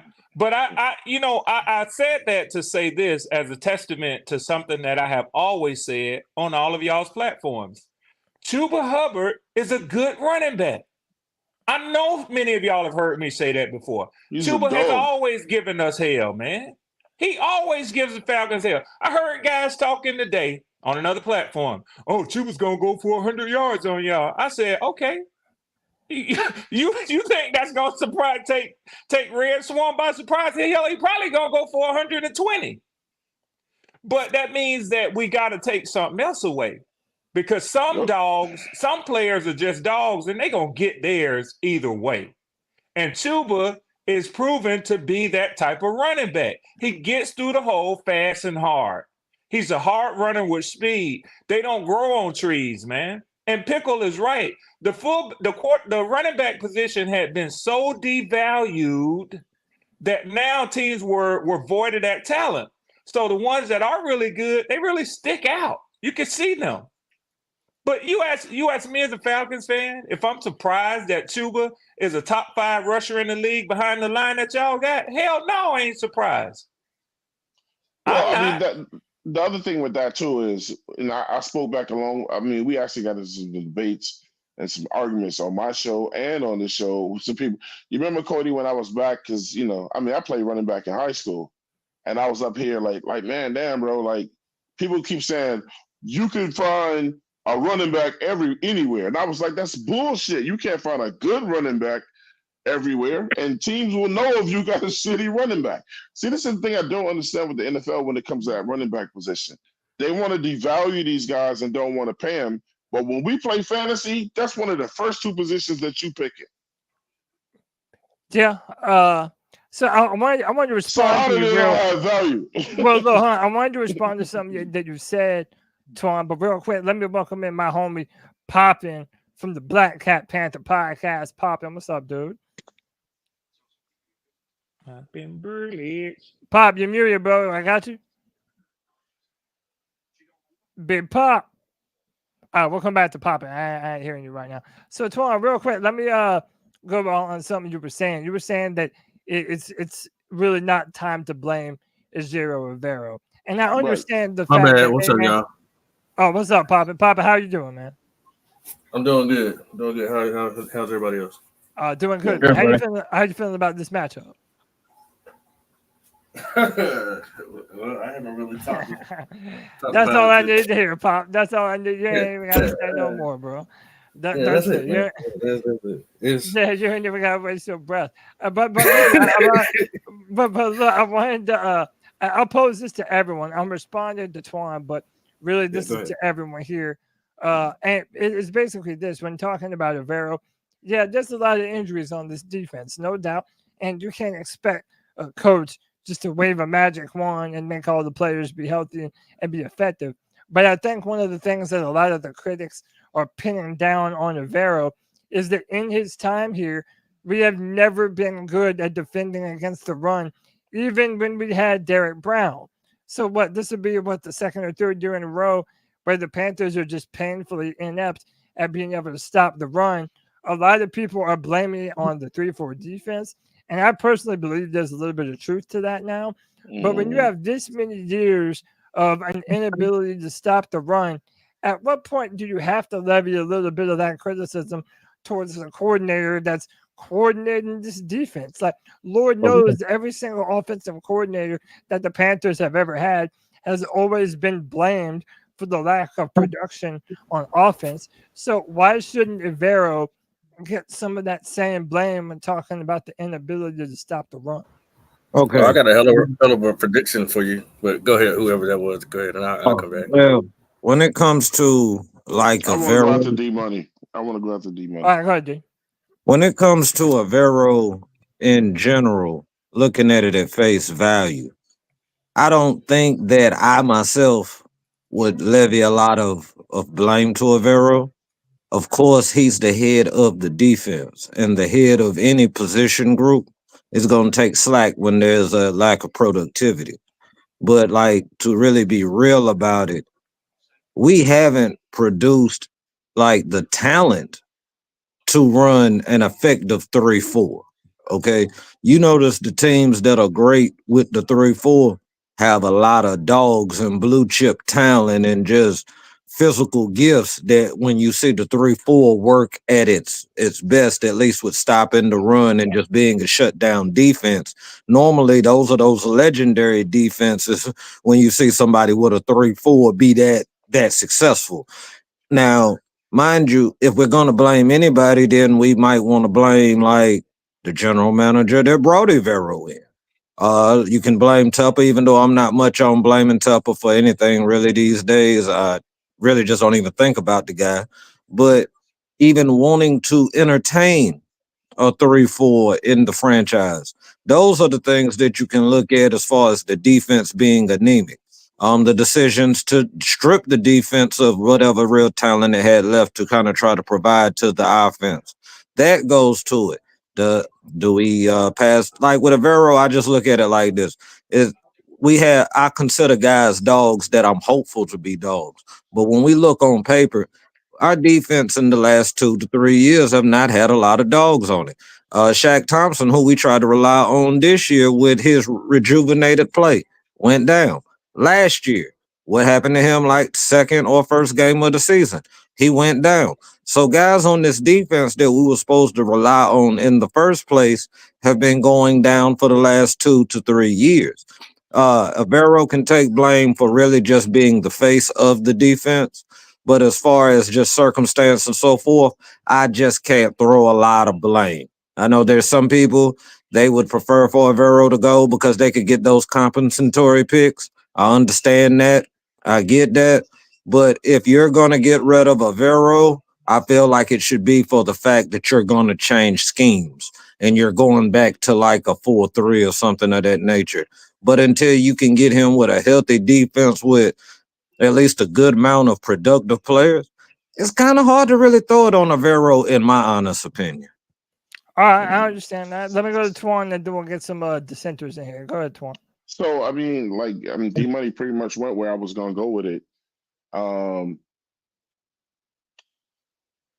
gonna say something, and it's not really a question. I want y'all to answer back, but I think one thing we have to face, like D Money, it's like, look, we don't have no dogs on defense.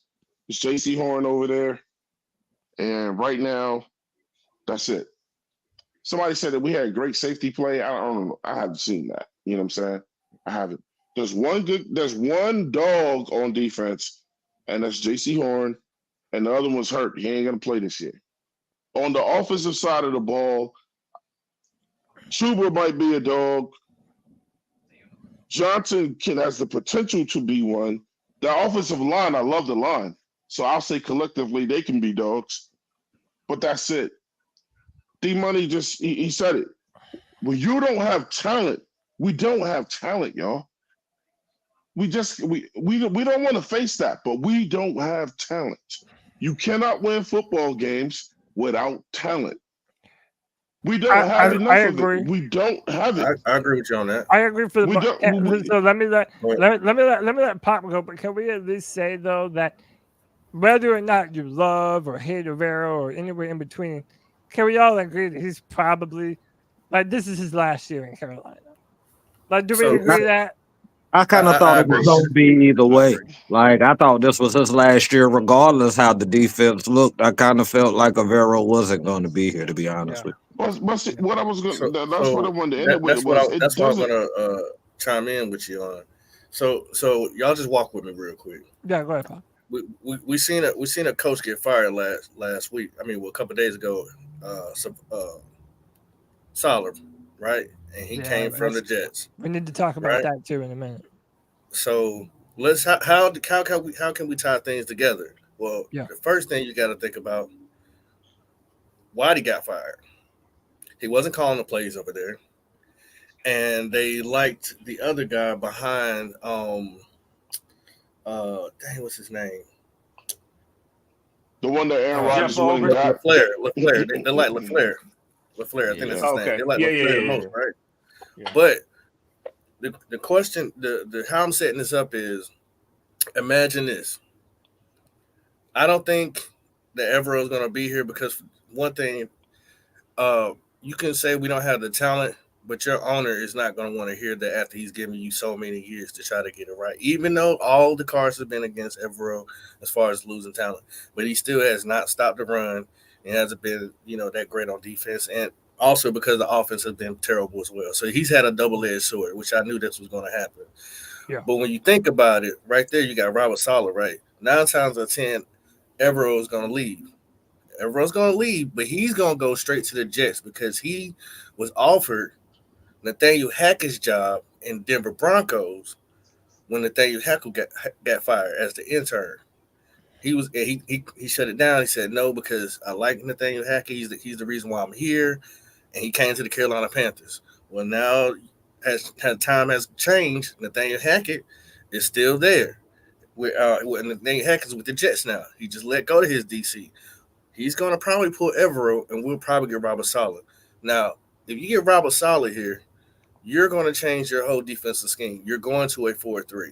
Anybody who loves 4-3, Robert Saleh is your man. Yes, And I can tell y'all from the outside, him and Dan Morgan will have a field day. Yes, architecting the defense. So they will. So walk with me, Red. That's why I think this is a good situation because unfortunately, whether you want to pass judgment on Evero or not, I think Robert Saleh really knows how to build a defense. To me, I don't know about anybody else. I think he really knows how to scout talent all through it and up through the draft. I agree, Pop. If you get a guy like that in here, oh my God. Like Evero doesn't, to me, when I see Evero, he doesn't make me want to go run to a brick wall. When you hear Robert Saleh talk and how intense he is, oh yeah. Oh, you want to punch somebody in the face. Yeah, I'm gonna tell you, this is my last bit. They had to escort him out with security. They didn't even give him a chance to talk to the team. Do you know why they did that? Because all those bitch ass coaches up there were scared to face him man to man. Yeah, so that's the kind of dude I want in the building. And they didn't let the players know who love him, and they didn't let the players know who love him either. One thing I want to add to this too is the fact that Dave Canales and Robert Saleh, they were quality control coaches together in Seattle. Yep. They had a 13 or 14-year relationship. Right. And man, my final thing, can we admit that Robert Saleh got fired because Aaron Rodgers threw it's because of Aaron Rodgers. Yes. Come on, you know it, Cody. If I can say, if you believe that the Jets owner talked to Aaron Rodgers and the very next day they fired Robert Saleh, them things didn't match up, then you need to go to the doctor and have your head examined because that did happen. Oh, everybody knows it. And listen, there was rumors that they were beefing before when Robert Saleh hung on. Yeah. I mean, that's stopped him. Like, nah, right. And first of all, I want to give Pickle credit. Pickle said his name correctly. Everybody mispronounced his name. Pickle actually said his name correctly. It's Salah. No, it's not Salah. Man, this ain't a history language class. Well, you know why Twan doing that. Yeah, I can tell you. We get you. Yeah. Put an apple on somebody's desk right now.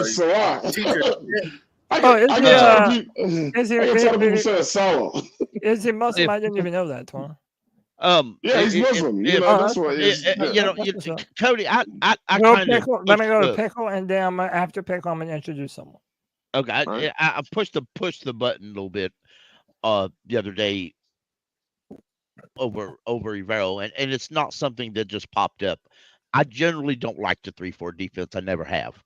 Okay, but what I seen when I keep watching all 22 on a repetitive basis is misalignment. When you're in the red zone, you don't line up a 4 wide set, your defensive line like 5 yards apart. That's a scheme you line up if the opposing offense is going long so you can have kind of a wider frame to get to the quarterback. You don't do that when you're backed up at your end zone. Evero does that every single game. Watch Sunday's game. Unless he changes, he'll line that formation. I sent in the private chat, there's a little clip. And in this formation against the Bengals, they just not Andy Dalton, great day. Burrow just simply altered a little bit to the running back, and he walked in. He just walked in because nobody was close enough. And nothing. I mean, Evero this year we brought in a lot. It's not a video. I got it off the video. I should have clipped the whole video, or the video, and I didn't. But nonetheless, Evero this year they brought in people that was familiar with Evero's scheme.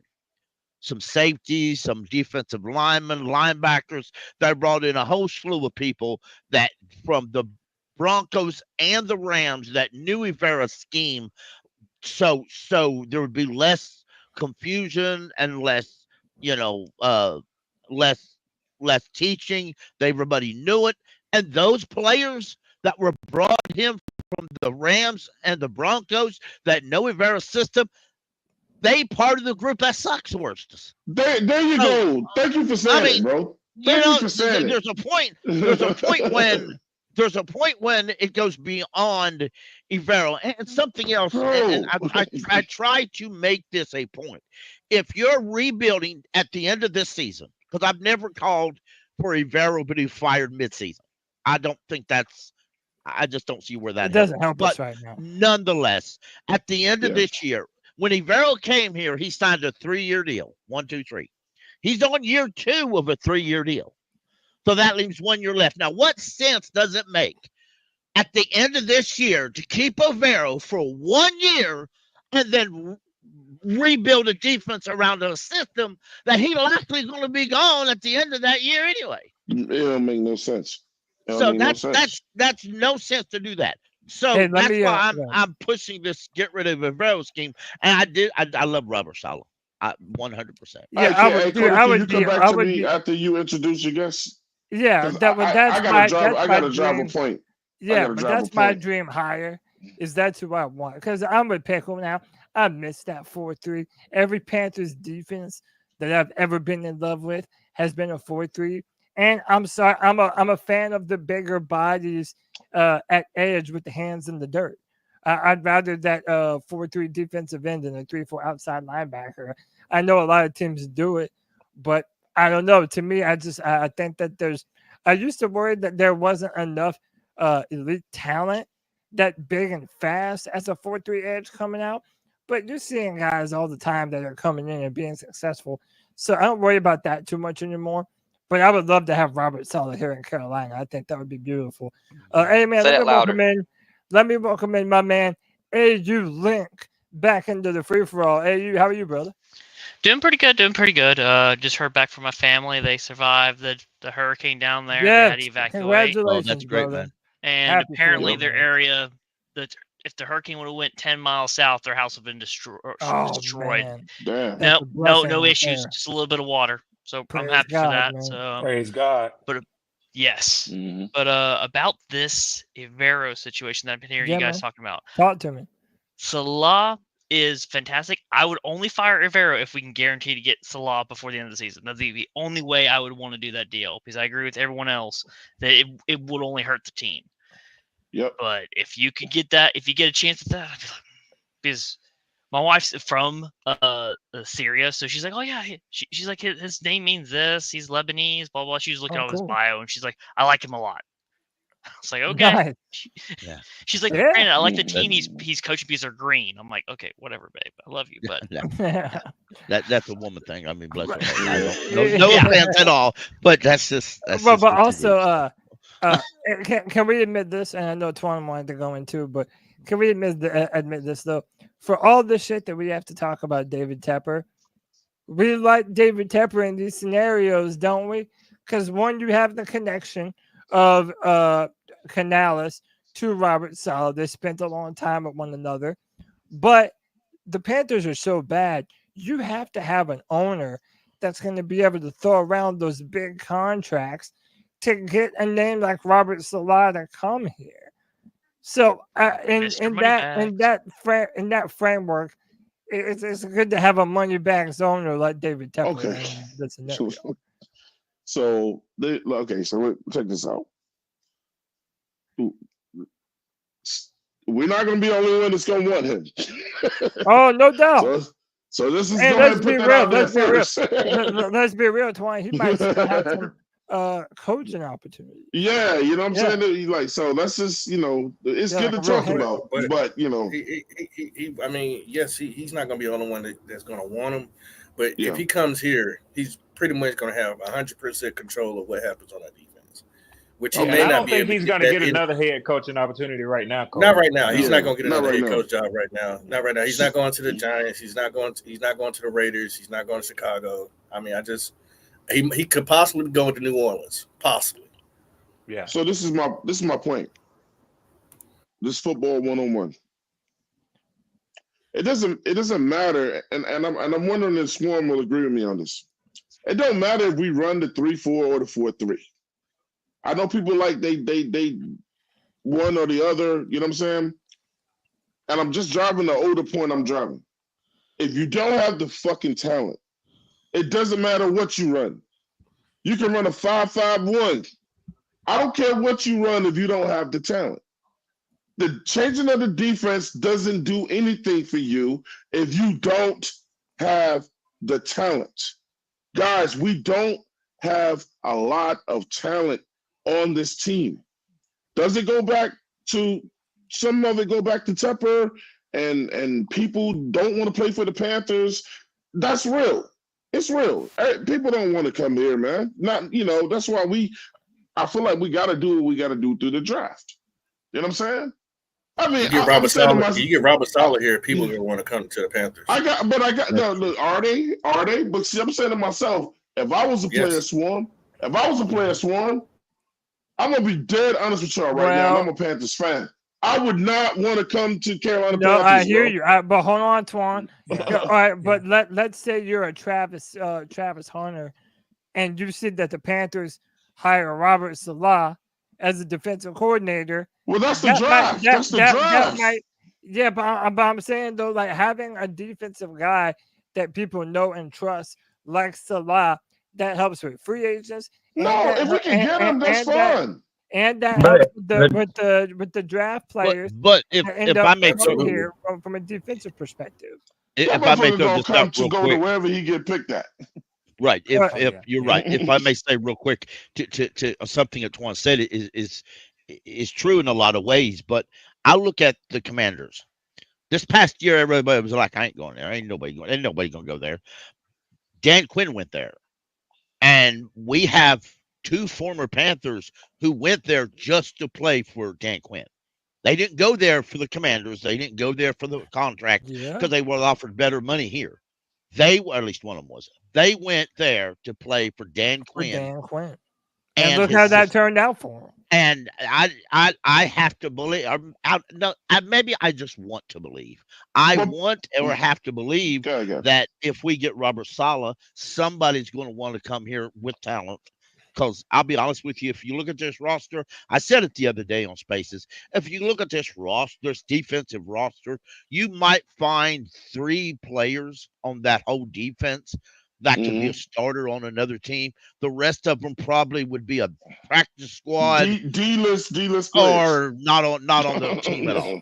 But Twan, I will say this to Pickle's point, just to add this quickly, and Cody, I know you got to get other people in here. No, but you're good, man. To Robert Saleh's credit, man. You said Salah or Salah? Salah. No, you Salah. Yeah, Salah. To Robert Salah's credit, there's no question about this.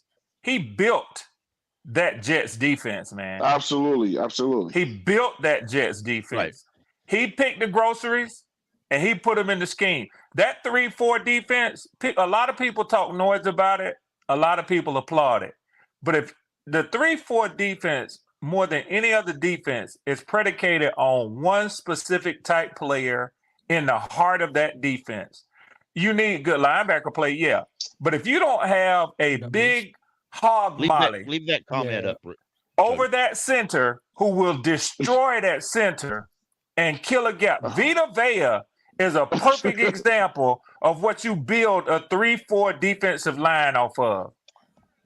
Hey, Pickle, I already destroyed him on my show with that same statement last night. But hold on, let me let me kind of go off of that with what Swarm just said. Yeah. Like, listen,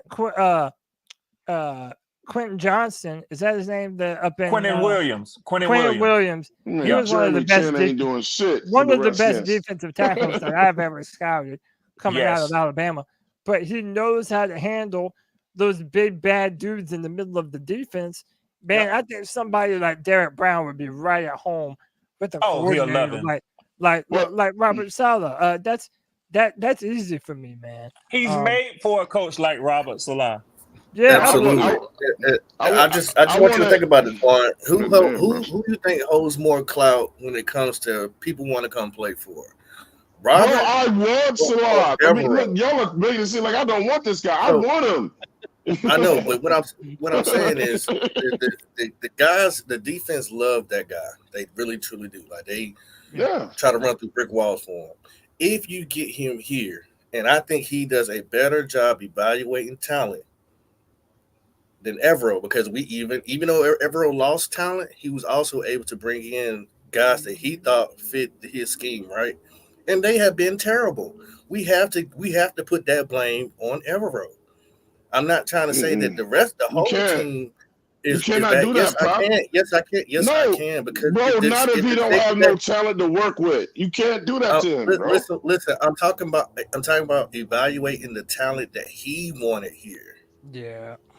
They didn't really I have a comment for that. Is that the defense was gutted to bring in to get money to pay for the offense. So he that's what I was just about to say. Majority of his talent this year.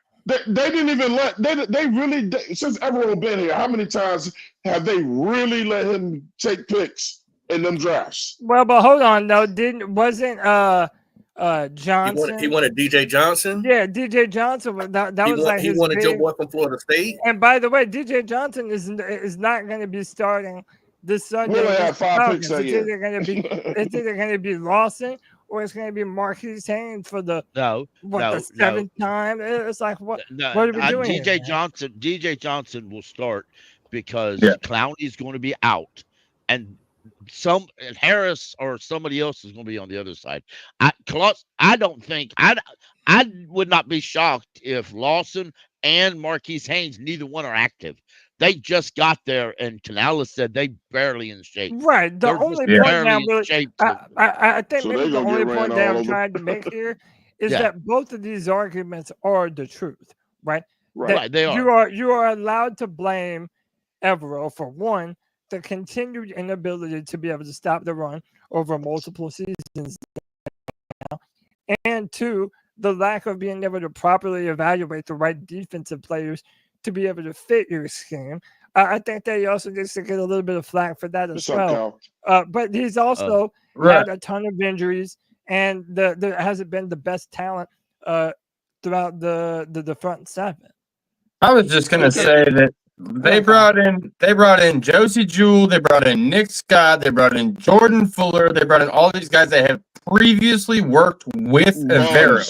So these are all guys that Evero worked with that they went to Evero and said, hey man, what can we do to make this defense work better? And he said, hey, go get these guys. They make my defense work good. Defense still sucks. I can blame Evero for that. Okay. Real quick. C-Dog was talking about Jeremy Chin. I heard an hour discussion on XM radio about Washington. I don't know why Chin ain't doing shit. Well, listen to me. He doesn't necessarily line up at a traditional safety. Washington runs a 4-2-5 now, not really a 4-4-3. And they use Quinn an extra always safety. plays one of his safeties like a linebacker. He did it in Atlanta with Keon O'Neal. That's what he's doing with Jeremy Chin. So Jeremy Chin's purposely, not playing Jeremy is playing the position well, but he's not playing your traditional safety position well. But the linebacker part, he's playing really well.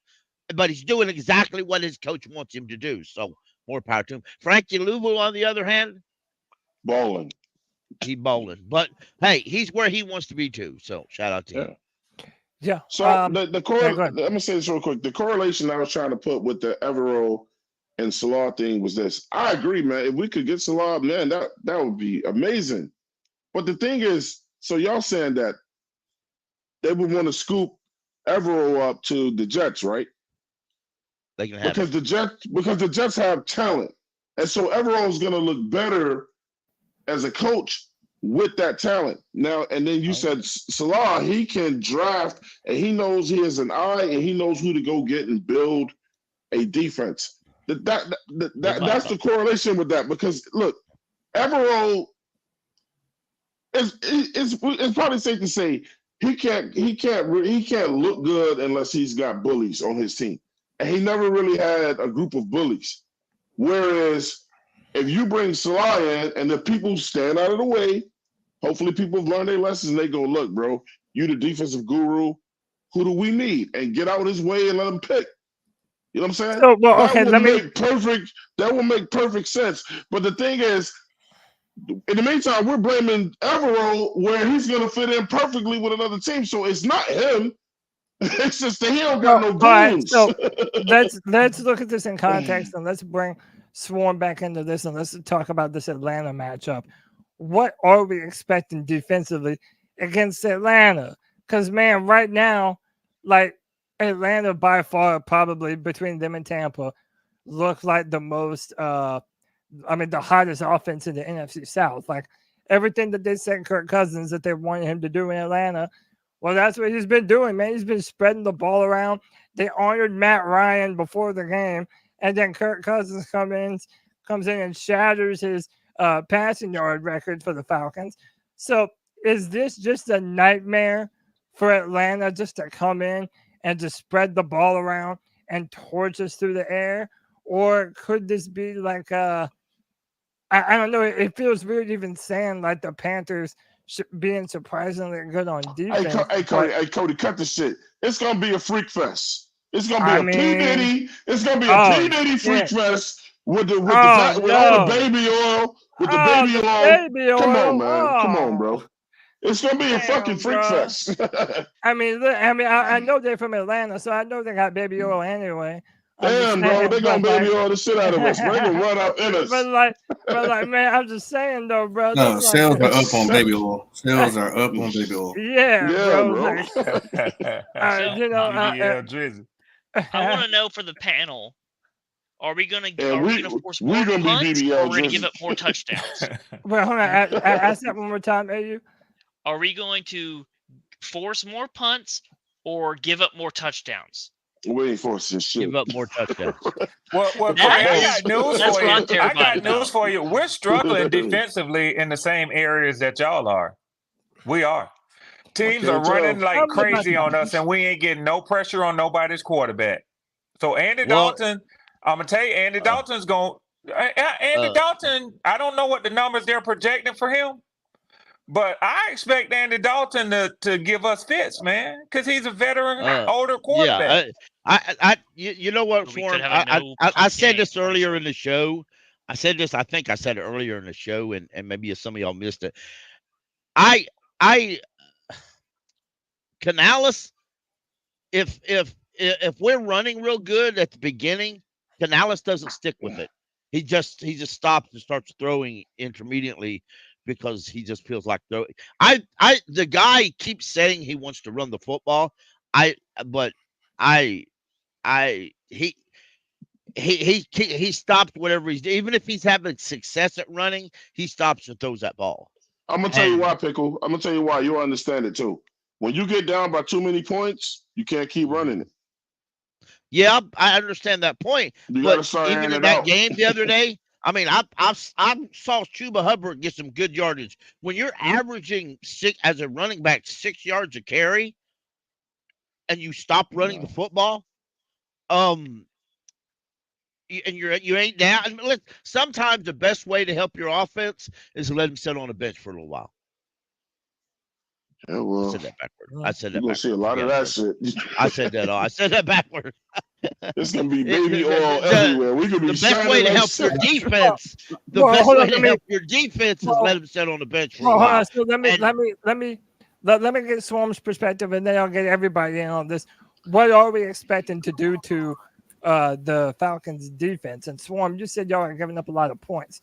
Well, Yeah. I mean, we opened up today asking if Chuba Hubbard is a top 5 running back in the NFL. I mean, the dude is averaging around 6+ yards per carry. We're now in the situation where we're going to have to pay him at the end of this year or let him move on in favor of Jonathan Brooks, our 2nd-round draft pick. But why are you guys having so many problems on defense? And do you think Carolina is poised to exploit that with Andy Dalton and with Chuba Hubbard running as strong as he is? Cody, I have seen nothing in 5 games that tells me that we're going to be able to limit Chuba. I'm just telling you straight up. I said that earlier. Guys were tripping, telling me, oh, Chuba going to go for 100. He going to go for a bill. And I said, okay. He probably going to go for 125 or 140. On this defense, did you watch the Thursday night game, the way that them 2 boys from Tampa was running on us? Yeah. Yep.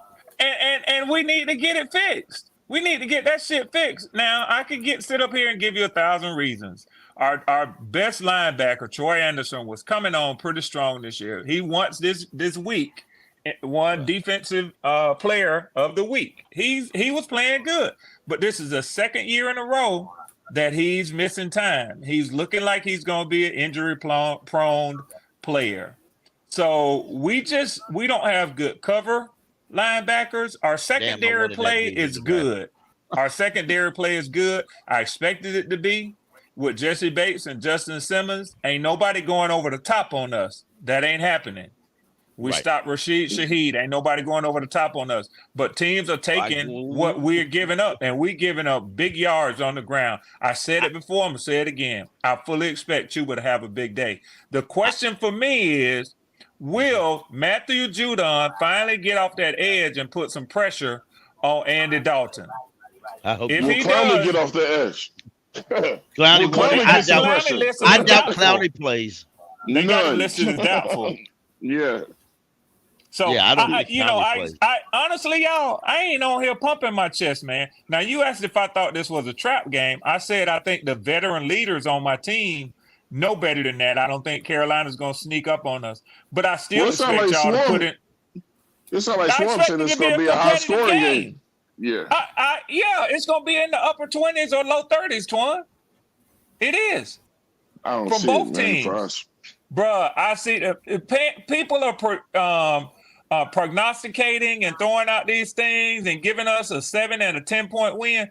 I'm going to tell you something, fellas. I wouldn't be surprised if this game is decided off a Younghoe Koo field goal. That's the way most of our games been going this. Twan, I'm just telling you. That's bro, Younghoe Koo is Younghoe Koo is a real one. I don't care who tells it. Yeah, I like it, man. Every division rival. I heard you calling him a hoe.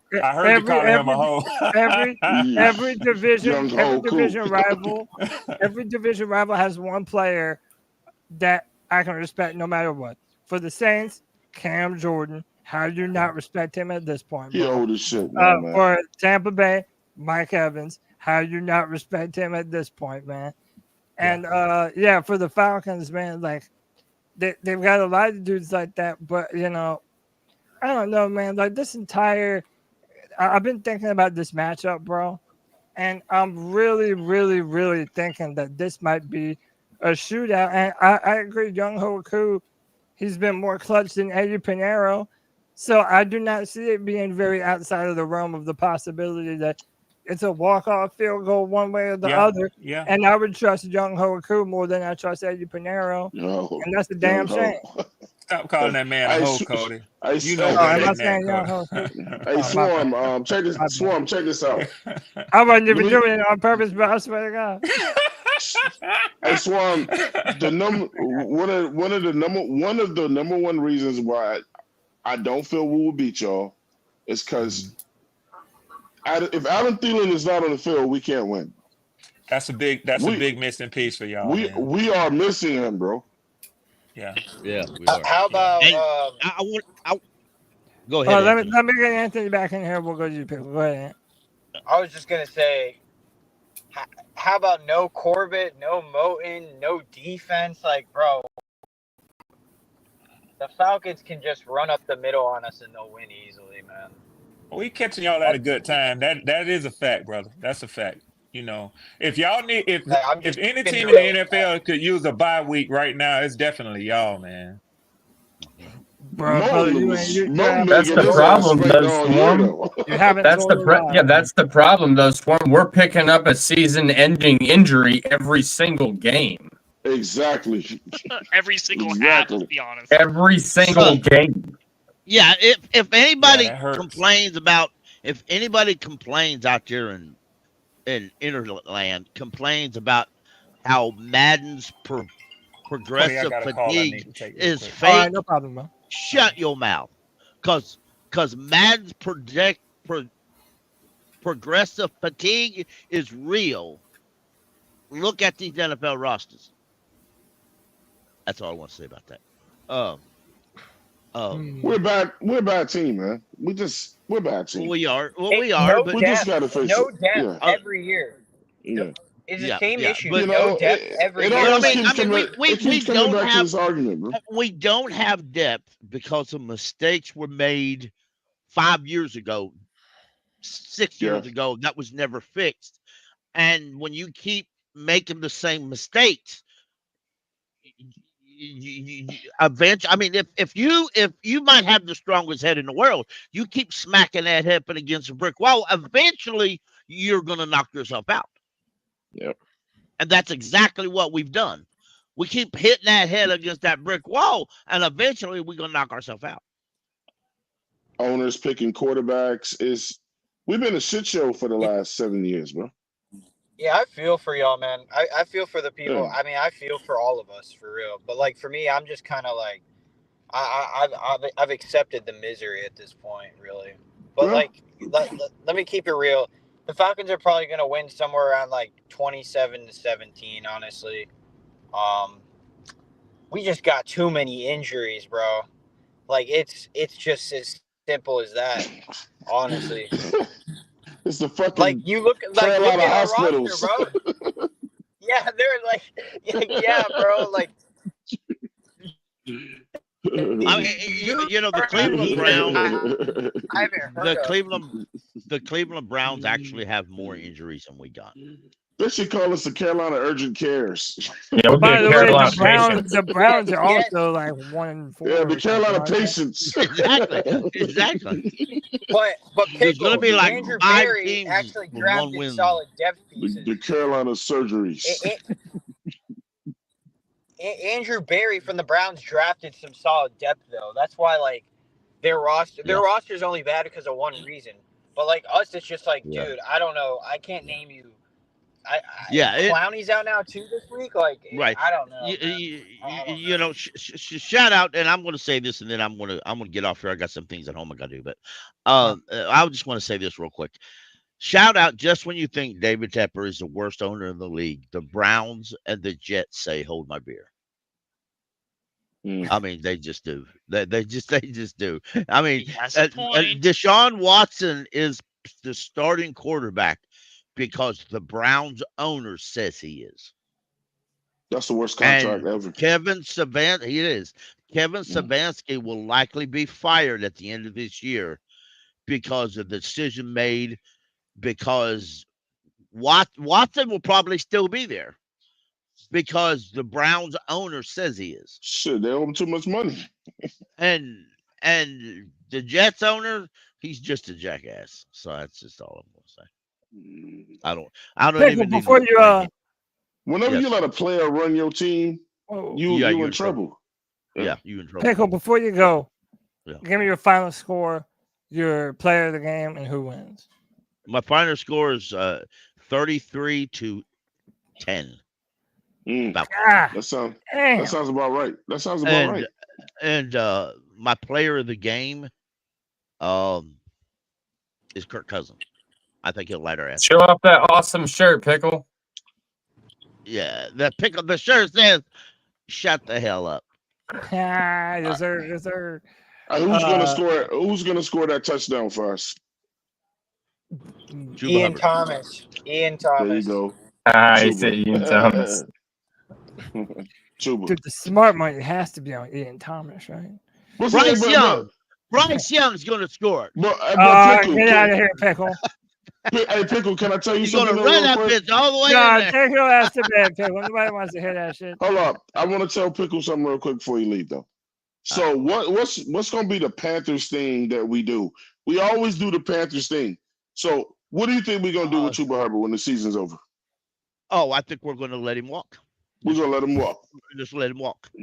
I think when they traded up and that, or they traded down and up and all around for a running back in the second round, that decision was already made.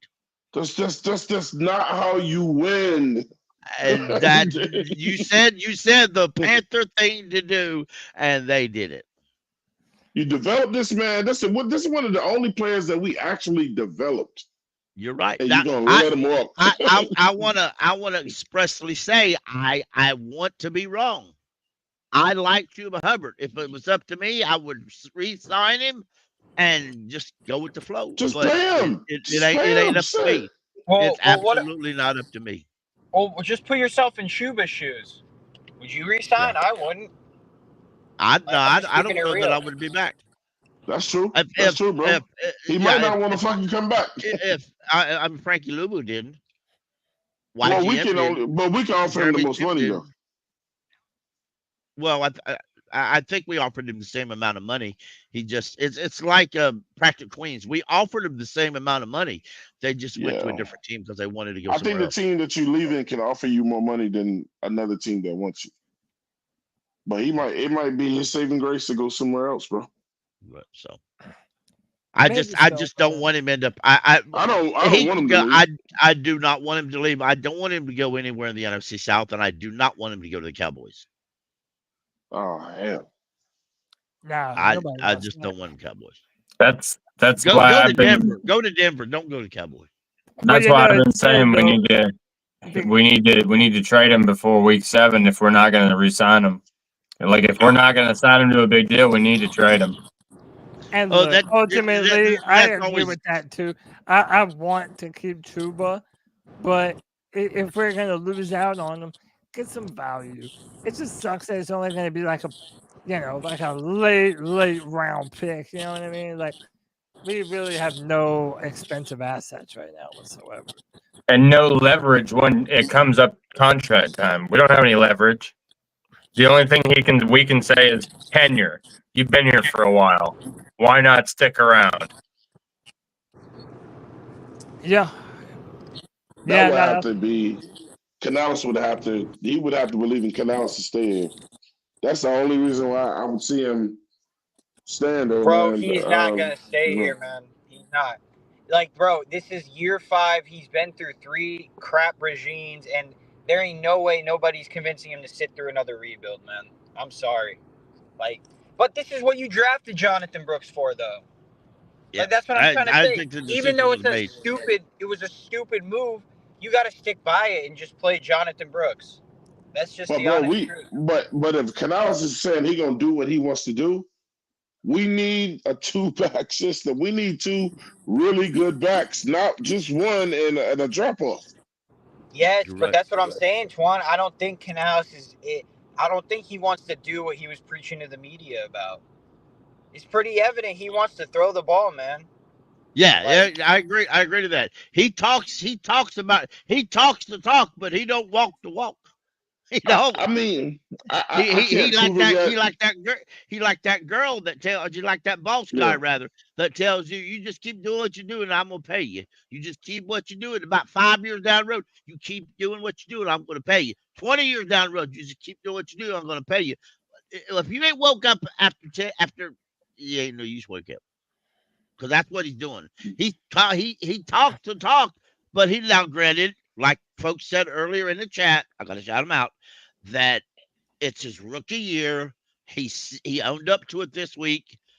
I want to say shout out to come Sunday evening. I want to get on C3 post game show and say shout out to Dave Canales. He stuck with the run and we won the game.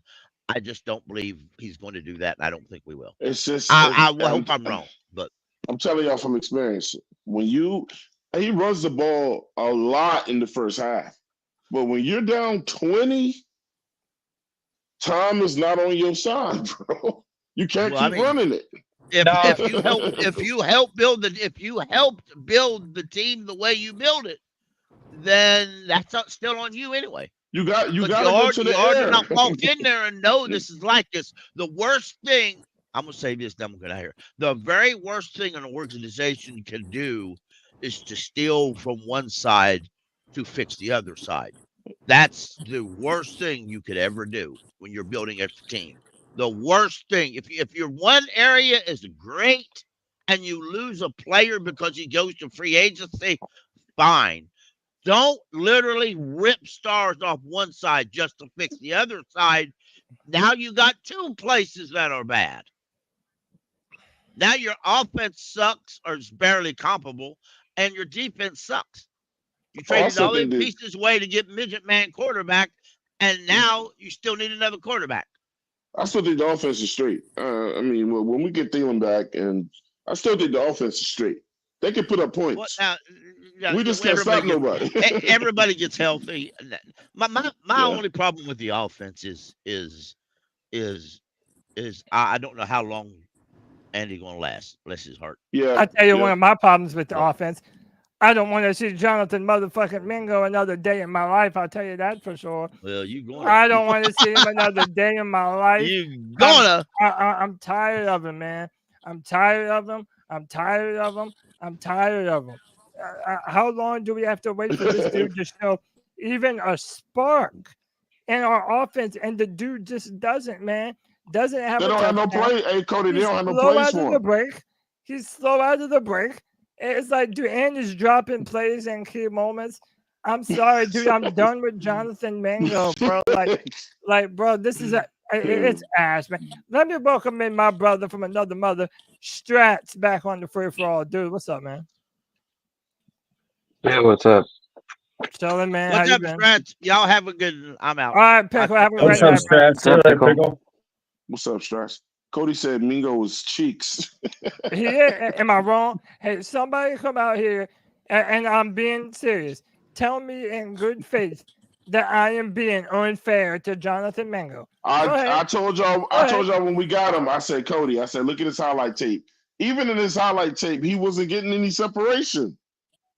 No, you're right. I liked him based on optimism.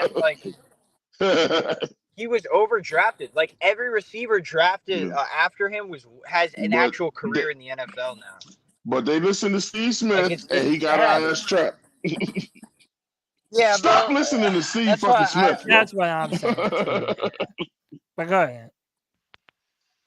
No, I'm done. Smith was all about DJ Moore, though. Yeah. Yeah, DJ Moore was a dog, but no, Jonathan Mingo's terrible. I've seen more in one game from Coker in garbage time than I've seen. Mingo just doesn't look like he has the NFL football IQ. Like he just seems very confused when he's on the field. What his actions, it just seems like either he's not being taught the correct way how to do something, or he simply just breaks down when he's they don't run any plays for him, man. They don't run any plays for him. Well, that's but Twan, even the ones that they do run, even the ones that they do run from him, when it gets an opportunity, he's dropping passes when it matters the most. The dude has yet to record a touchdown for the Carolina Panthers since he's been here. We've already gotten an Xavier League touchdown. Where's the Jonathan Mingo touchdown? I know, man. I just want y'all. I want y'all to watch him the next time you see him in the lineup. He has the slowest get off the line that you will ever see for a big dude who's supposed to be that athletic. But Cody, I don't think you hear me when I say this though. Cody, they don't run no good plays to him. You look, they throw these 3-yard outs to him to the outside with players bearing down on him or whatever. I'm not saying he's going to be any better wide open. He did show a little flash up the field or whatever, but they call horrible plays for him, bro. Yeah, but also catch the ball, though. Catch the ball. You know what I'm saying? Like, we're not asking for a whole lot. Yeah, but when he catches it, he only gets like 1 yard or 2. All right, man. So that means the few receptions that you do get, you better catch that fucking ball, man. They got to run some plays for him, though, man. They got to run some design plays for him. But the reason why I even brought that up is how many of you are more excited to see more of what Jalen Coker can do for the Panthers offense? He's D-list. We got to stop pumping these. Look, man, he's better than Mingo. He's already better than Mingo. Actually, I predict if they're using this. Player. He's still trash. Go ahead, Scott. Are they? Is he set to play this week? He's active, right? I believe so. Yeah. Yeah. So if they utilize him, I wouldn't be surprised if he has a couple receptions and he completes those catches. And that's all I'm looking for is people to hang on the ball. I bet he gets a touchdown before Mingo does. Yeah. Probably will. I mean, the dude. I mean, don't forget, Adam Thielen was also an undrafted guy who came from a small school, if I remember right. So it's not unheard of for receivers. See, you know what I want us to go back. You know what I think we should do, bro? Get the best defensive coordinator we can get the best offensive coordinator that we can get. Like, Chuba's got to spend some money, man, and just let the head coach be the head coach. I don't want Canales calling plays, man. You know what I'm saying? Why not? I don't look, because there's people out there that's better at it than him. According to who? What? Who? Man, look, Canales' scheme is okay. So listen, they let quit the man Canales. pick his own quarterback first. I got you, but listen, I got you on that. I believe that, but listen, Canales is the thing that they keep saying about Canales over and over and over is what he does with quarterbacks. And he seems to be great with them, but it's been veteran quarterbacks, not rookie quarterbacks. But outside of that, ain't nobody saying that he's this guru at offensive coordinator. I just think let the dude concentrate on being the head coach. And then, I mean, and he can still like brainstorm with the new, man, get a real offensive coordinator in here, bro. I hate when head coaches call plays, bro, unless your scheme is just like that, like Shanahan or some shit. Canales is still a rookie head coach.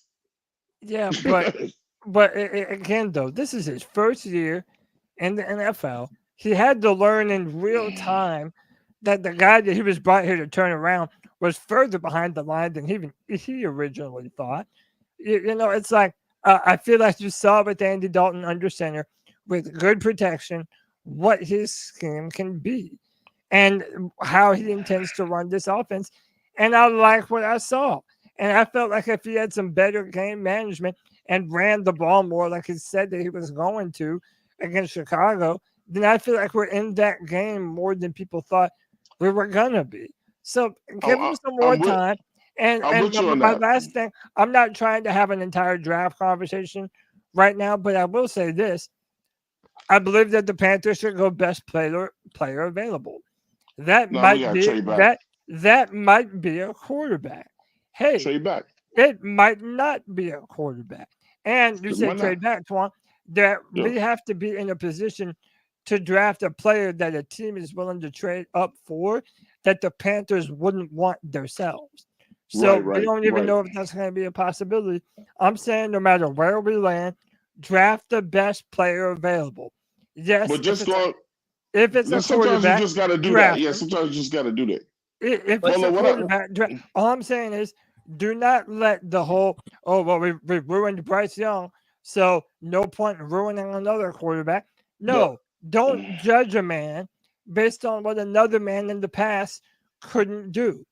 If you do an entire evaluation of either Cam Ward or Jalen Milroe and you feel they have the potential to be a baller in the future, don't let them go to another franchise and have them be another stain on the Carolina Panthers draft record. We're just not doing that anymore, man. Best player available, and use this opportunity to better your team no matter where you're drafting right now. The only thing I'm saying with Canales is this. He's a rookie head coach.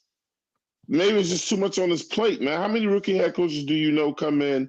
They're the head coach and the offensive coordinator. He's working 2 jobs, man. No, that's why I said he's a rookie. He's working 2 jobs. I can see if he developed the scheme and he was a veteran doing that. But this is his first time being a head coach. I don't know how many years he's been offensive coordinator, but now he has 2 jobs. He's got too much shit on his plate. Go ahead. What are you gonna say? Yeah. Oh, I was just gonna say I knew it was gonna be a hard year for him. Like the roster he was getting. Yeah. Tough. He's got 2 jobs. No, yeah, for sure. Listen, this draft, I'll go back to this because I missed this, but Cody was talking about game management, and a lot of people were saying, the cliche thing to say is oh, well, when you're down by 20, you can't run the ball. It was 7-7 and we abandoned it. So those are just growing pains with the coach. And then the last thing I'll say is I'm not against taking a quarterback, but we don't have this roster is just in dire need of maybe a trade back or maybe get multiple good players like Garrett Wilson and Sauce Gardner in the same draft, something like that. We need one of those drafts. I hear you, Anthony. I just want the front office to do a proper round of talent evaluation, because everything that you're saying was once true for the Houston Texans and the Washington Commanders. And then CJ Stroud and Jaden Daniels said, nah, it turns out we're on some other shit. And if you draft accordingly and draft properly, that's possible for the Panthers. We don't have to follow this mindset of, oh, well, we ruined Bryce Young, so the team isn't good enough for any quarterback to thrive here. I've seen Andy Dalton put up over 300 yards on 2 different terrible Panthers teams. So, and again, I don't want to start the rookie right away anyway. Even if you draft a player like Cam Ward next year, bring back Andy Dalton and let him sit behind Andy. And I give credit to Twan, because Twan was one of the earliest people saying Bryce should have sat his ass behind Andy Dalton this year. And he should have. And that didn't happen. But I don't want to. That was on my ass, Cody. I don't want us to be like, well, there's no reason. They ripped my ass cheeks off for that shit. Dude, I was right there with you, Twan. I was right there with you. I'm not disagreeing, Cody. My whole logic here is just I'll just put a hypothetical out there. I would just rather have Travis Hunter than Jalen Milroe at this point, as it stands right now. Hey, real quick, and this is to everyone on here. For what side of the ball, though? That was my question to everyone on here. Yeah. D, if I still got you, Poppin, AU, if we did draft Travis Hunter, would you have him be a 2-way player, or would you put him at either corner, corner, or just wide receiver? He has shown more talent as a corner in the games I've been watching, because I love Deion Sanders, because that was a big push for him to become an Auburn coach. So I think he's a better corner because of his size, length, and all that stuff. But I would have him every one day out of a week. I'd have him practice at the other position one day every week, because he would be an emergency player in that position.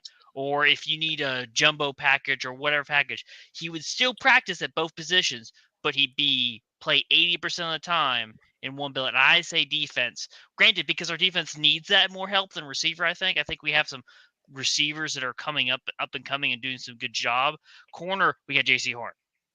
Yeah. So all right. That's my personal opinion. No, let me. I don't know if y'all been looking at Colorado football. Hold on. Let me get cooked this year. Wait, hold on. Let me go to D-Money. Go ahead, D-Money.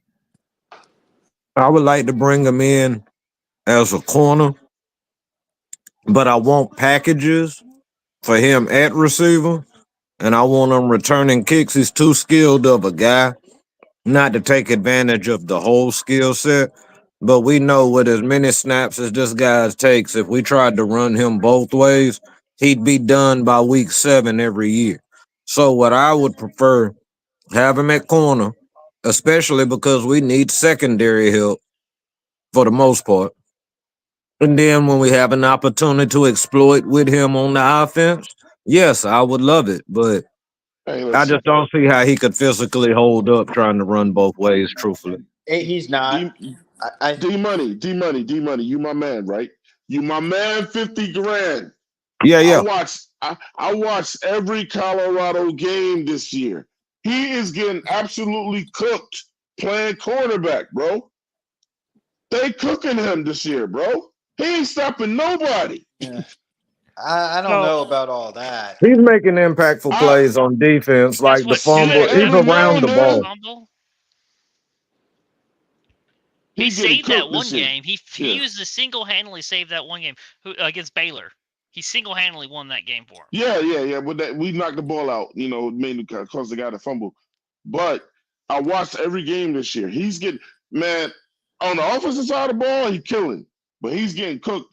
I don't know if people figure something out about him, but he's getting toasted this year. I think it's because he's running both ways, man. Like, don't get me wrong, he's a genetic freak, but I think it's really just because he's not dedicated to one side and he's playing so many snaps that it's somewhere you're gonna fall off somewhere. And with that team in particular, they don't win if they don't score. So he's putting a lot more energy in the offensive end. Because let's be real, Colorado's defense isn't that good. But I still think he's a great defensive talent. But you just got to imagine in the course of a game, trying to run those routes, beating a dude, breaking for 60 yards, then you're trying to backpedal and go step for step with the best receiver on the other team. It has to take a toll. All right, so here we go. I would set up Travis Hunter as the nickel corner / the fourth option receiver / the punt returner. Utilize all them skills. I'm not opposed. Burn that dude out. He I can't do just that know shit in that the NFL. I know. Look, I don't. Well, yeah, but if you're in a 4-3 or a 3-4 regular, you're not lining up in the nickel that much, so you're only playing them on 10% of defensive snaps. On a fourth wide receiver option, you're only putting them out there 10% of the snaps, and on special teams punt return, you're only putting out here 5 to 7 times. So he's really only going to have the option to touch the ball maybe 25 times. I don't think it'd burn him out at all. To me, he can't play the way he played in college in the NFL, though. That's what I was about to say. Like, look at Bryce Young. He tore it up. Can't do that shit. He tore it up at Alabama. But I was bringing him in. But my thing is like the jump from the speed and the talent. Like, bro, it's one thing to you get the touchdown, but then the very next drive, you're having to guard a Justin Jefferson or a Jamar Chase or a DJ Moore or a Mike Evans. Like, and going, dude, that's insane, man. With stronger, faster there's a reason why that shit doesn't happen. Like, I don't know, man. Like, I'm a fan of him as a player, though. I'm not going to be mad for having him, but right now, it's a little bit too early for me to be super interested in the draft. I know the names of some of the people, but I'm not looking, like. But I'm familiarizing myself with all the top 10 lists right now. Look, let's be real. There's like 4 or 5 teams that are in the running to have the number 1 overall pick. The Raiders are one of them. The Browns are one of them. The Panthers are one of them. The Patriots are probably still one of them.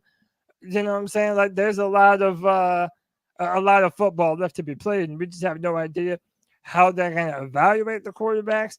Are they going to be top? Like, you might not have to have a top 5 pick. But we don't have to have the number 1 pick. Yeah, we don't have to have the number 1 pick. Yeah, that's what I'm saying. Like, we don't even have to be number 1. I know for damn sure we're probably having a top 10 pick. Man, trade that number 1. I'm trying to tell you, bro, look, this is the time when you can really flex some shit when you got somebody know what they're doing, bro. Who's going to trade up, though, Twan? That's my question. Who's trading Man, up? somebody does it every year. No, not every year. Someone always does it. As long as we're not it, I'm fine with it. Yeah, somebody does it every year. But also, somebody's going to want that pick. But what player would another team be willing to move up for that the Panthers wouldn't want to draft themselves? Because if they're Well, doing Cody, if there's a run on quarterback, if there is a run on quarterback, like every other fucking draft in the world, even though they're saying there won't be, if for some odd reason the first 3 quarterbacks come off and we have pick number 4, somebody's gonna want Jalen Milroe more than we do. Who said that? Why not more? But why That more was than perfect. us? That was perfect. That was Like, perfect. but why more than us though? Like, what if? Because Cody, Because we're not a quarterback away. We're trying to fix. We're not a quarterback away. Team. Yeah, but also, Yeah. how many of the teams that are going to be in range to trade up to theoretically number 4 are also going to be a quarterback away? Cody, this is when good teams finesse and get their shit started in situations like this. We don't have to have the first, like he just said it. Right? He said it perfectly. Man, somebody is going to want a player more than we do because we're rebuilding. We're trying to just get talent in the house. And it might not be a quarterback, Cody. It might be a player that they are absolutely in love with that we don't care about. And we can get our quarterback. Well, for all we know, we can get our quarterback in the second round. He's going to sit anyway. That's a good point. And I would like to, I would like to put this point out there too, that I feel like a lot of people don't want us to draft a quarterback because in their mind, they're like, oh, we'll be in the running for Arch Manning in 2026. Man, fuck that bro, shit. Y'all are believing in fairy. That dude is not as good as y'all keep trying to make him out to be, bro. Bro, I'm not even not even making an Hell assessment of no. him. I'm saying, count him, man. Fuck that. No, hold on. Twan. I'm not saying that he's a bad player or a good player. I'm saying to even think that if he is a good player, to know that the Panthers are going to have the number 1 overall pick. After man, there you go, man. Year, we looking too far ahead. We looking too far ahead. Yeah, bro. that's my hell no. It's too much. My man Dixon Joss says, Cody, who do you think is a better passer, Ward or Milroe? I believe Ward is a better passer. Ward throws some of the best touch passes that I've seen from a prospect in a very long time. Incredible arm talent. He can throw to every different level of the field. I also think he's a better runner. He's a damn good runner. Milroe is an exceptional talent from an arm talent perspective and from a physical game changer. Milroe's a game changer. It really is, man. And you see what that game-changing ability is doing for the Commanders right now. Jaden Daniels is just balling. And y'all go back a year or two and look when it was Jaden Daniels versus Jalen Milroe, Alabama versus LSU. They were putting up points on each other, man. So I'm a fan of both of them. But if you're asking me the better passer right now, Cam Ward. For sure. But I'm gonna tell you, I like Ward, but he ain't gonna be able to get away in the NFL with that shit he doing in college. He all over the place in the backfield. You know, he's like a Houdini back there. That shit ain't gonna cross over. That's Bryce Young experiment 2.0. It just shit don't work. Shit don't work. The only thing you have is you have to have the physical traits. You have to have it's not just escapability, it's arm strength, it's zip, it's release, it's ability to make complete throws, reading a defense. It's a whole plethora of things. But that's what we banked on Bryce. Just the escapability was his highest trait. And that was our fucking mistake. Yeah, but I mean, I also think that Cam Ward has all the physical talent that Bryce Young didn't. Cam has the type of arm that Bryce Young didn't. He has the type of touch that, in my opinion, Bryce Young doesn't. He has all the tools. He's also taller than a ninth grader, which is also a big deal. Yeah, absolutely. And by the way, another thing is, one of the best aspects of Bryce Young's time at Alabama was his ability to escape and move the pocket. When you're a quarterback and your number 1 trait is improvisation, that's your number 1 clue that you're looking at a bust in the NFL. Because you're not going to be able to improv your way into success in the NFL. It don't happen that way. So That's why I'm saying Ward has more abilities than just the ability to move around. Do you think they ever told Nine? Do you think they ever told him don't run? Kinda, yeah. I saw a lot of times where he could have took off running and he just didn't. Do you think those coaches told him we don't want you running? Probably so. Because Nick Saban didn't have a problem with it. Because it was a lot of times where we said, why didn't he just run?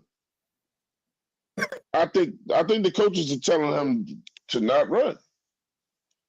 Quite possibly. Because when you're a quarterback, that dual threat like the way he was in college, then the defense has to play you differently. Because they're like, oh, he'll just take off on our ass. But they never worried about that because he hardly ever did it. I think that might have been the case before, but if you look in just the little bit of garbage time he had last Sunday, you notice he took that joker down a couple of times and he took off. So it might have been originally when he came through the building. Yeah. When he first came in the building, it might have been, hey, don't run, or he was second guessing it or whatever. But I think at this point, this dude is really fighting for his NFL career. So I think it's now Bryce just realized if I get hurt or not, this is the reality I'm at right now. I might as well just leave it out there. And if that's what it takes to spark something in him, then so be it. But I mean, let's be quite honest. If I'm looking at Bryce, yeah, I want him to escape at times. But I'm pretty sure there's probably some times I would have told him, hey, I don't know if I really want you running like that. Because I mean, he's a miniature guy. Like that's just it. And these defensive players do not play fair, bro. They get that joke on the ground and start giving them the people's elbow, and then we lose them for 4 weeks. Like it's like at this point now, yeah, if you want to leave it on the field, yeah, because there's not too many people that have belief in him. But when they was looking at him as the investment of all them draft picks and DJ Moore or whatever, the last thing they wanted besides what they ended up getting was him taking off running and somebody just knocking that afro off his head. Because you got to remember last year, Levis was hurt. All the rookies were hurt. AR was hurt. Everybody was hurt all at the same time, except for Bryce Young. Yeah. True, but he tried to get away a couple times and he got chased down like a rabbit. Yeah, because he was running slow as hell. But I'm saying, like, when he ain't got no but green grass in front of him, like, you can run, slide. Nobody see you got to get up on the play or just run out of bounds. He did a lot of that shit in college. Bryce Young went straight. He never went heads up with nobody in college. I mean, and honestly, truthfully, I think that if he would have had a little more confidence in himself, he would have had the awareness himself to make those plays. But let's be quite honest. The confidence was zapped out that kid very early. And I just don't know. The kid is really a good psyche valve case to really look at the inner workings of Bryce Young, because I have not seen anything that motivates the kid. I haven't. He says that, he has that internal motivation. Hey, there's some people that's great like that. The problem with him making those statements is he hasn't shown greatness with it. So it's kind of so it's kind of one of these things, like, really, in a perfect world, for some reason, this joker would just crash out in the locker room, start throwing helmets, having a tantrum or something, and then all of a sudden he turns into the quarterback we need. That would be the prayer. But the odds of it are so slim. Shout out to the kid, because, I mean, I know he's going through it. I'm gonna be honest with you, D-Money. It's like he don't want it, bro. No, can we talk about this? Hey, let's talk. He's like a player that don't want to play football, man. Let me bring up the clip of it too, man. Because Bryce Young, Cody's disgusted with talking with him. You probably already know what I'm gonna bring up. Bryce Young did an interview in the locker room. Man, please don't play that shit, bro. Oh yeah, about his motivation. Bro, listen to this. I didn't just slam my phone on the ground. Hey, y'all tell me that we're being too hard, but tell me this is not the most trash answer you have ever heard from a benched quarterback in your entire life? Sorry, Does what'd it you light say? a fire in you? I'm not someone who's really externally motivated. I draw my motivation from inside. So again, good, bad, or indifferent. I don't want anything to dictate if I'm motivated, if I care, if I am driven. No matter how things are going, that's always gonna stay the same. So yeah. I know, Literally heard that statement like 7 times come out of his mouth. but like, dude, Man, that dude come don't want to play on, football. man. He don't want to play football. Like, this is what Somebody I'm is forcing saying. him to Like, play football, man. bro, look, if you're gonna be short, fine, be short, but be short with a chip on your shoulder. You know what I mean? He Like, don't want be angry about. Come out there like you have something to prove. Like the Carolina Panthers didn't trade the farm to move up for you, and oh my bad, you're not externally motivated. Like, bro, what the fuck are you even saying, dude? Like, Okay. that just But look, annoys me, man. I Like, got a question. I got a question for maybe Kyle. I'm being too hard on him, but I'm sorry, man. You're not. You're not. I'm so done I with think the mentality of whatever. I It don't think matter. I think that like your disgust of it is highly warranted. I think it was last off season. There was quite a few people that already had an issue with like how he answered questions, the kind of fire that he lacked, and different things or whatever. The only thing that I had defended in that was more that it doesn't mean he can't be a great leader. But when you hear that, He the can, only bro. thing that comes to my mind is that they have polished this kid so well before he even got to the NFL that he is really tone deaf to what is actually the right thing to say. You see what I'm saying? Like, to him, he's thinking like he's telling you, hey guys, relax. My confidence isn't shattered because I'm not motivated externally. Internally, the goals I have, I can still achieve it. If you notice, he leaned a lot to his faith in during those rough ends in the early part of the season. I rely on my faith, this and that. And I feel that those are media crutches for him to kind of get the question off. He's not reading the room. Like, if he was really reading the room, right? Yes, this sucks. Yes, I'm going to do what I got to do to get my spot back and lead this team. But because he's been polished so well, isn't his parent psychiatrist or whatever? He sounds like the kid of a psychiatrist. You see what I'm You're saying? right. You Yeah. really think about it, he sounds like the kid of a psychiatrist. So even when he was probably a kid and he had a bad game like in middle school, right? Hey, Bryce, don't worry about it, buddy. Remember, you're a star inside. You're intelligent. You're a great young man. Now go do the dishes. See, ain't nobody ever just looked at the cat and just went like, you suck today. You know what? Like, I don't know why you're my quarterback today. I'm pretty sure that when he was in them camps with Stroud, when they were little people or whatever, and they was talking about how cool they got and they was dueling and all that, I'm pretty sure Stroud was winning them battles because he has a different personality. His personality is, I'm going to be the best. He didn't have psychiatrists as parents. He had to learn how to take losses and take junks and not do it the healthy way. And let's be quite honest. This is sports, okay? When does anybody ever deal with things mentally in a healthy way in sports, especially football? Bryce is like the one of one. He's the one of one of, what, I internally like the fire that leads me. Well, that fire that you have inside, buddy, just hasn't been strong enough. You're gonna have to get ticked off. And not to venture off even further, he lost his shorty to an okay NBA player. Not even like a superstar NBA player. And he looked like and Bryce looked like an old R&B rascal, okay? It's I feel bad for the kid. I really do. But until that joker can get upset. And I was really hoping that maybe losing your chick to another cat might just tick him off or throw his character off for a second and we could see what he's really about. Right now, Bryce Young is going through an identity crisis. Okay.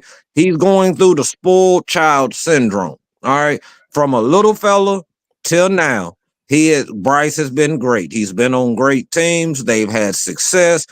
He's always been that guy to a degree.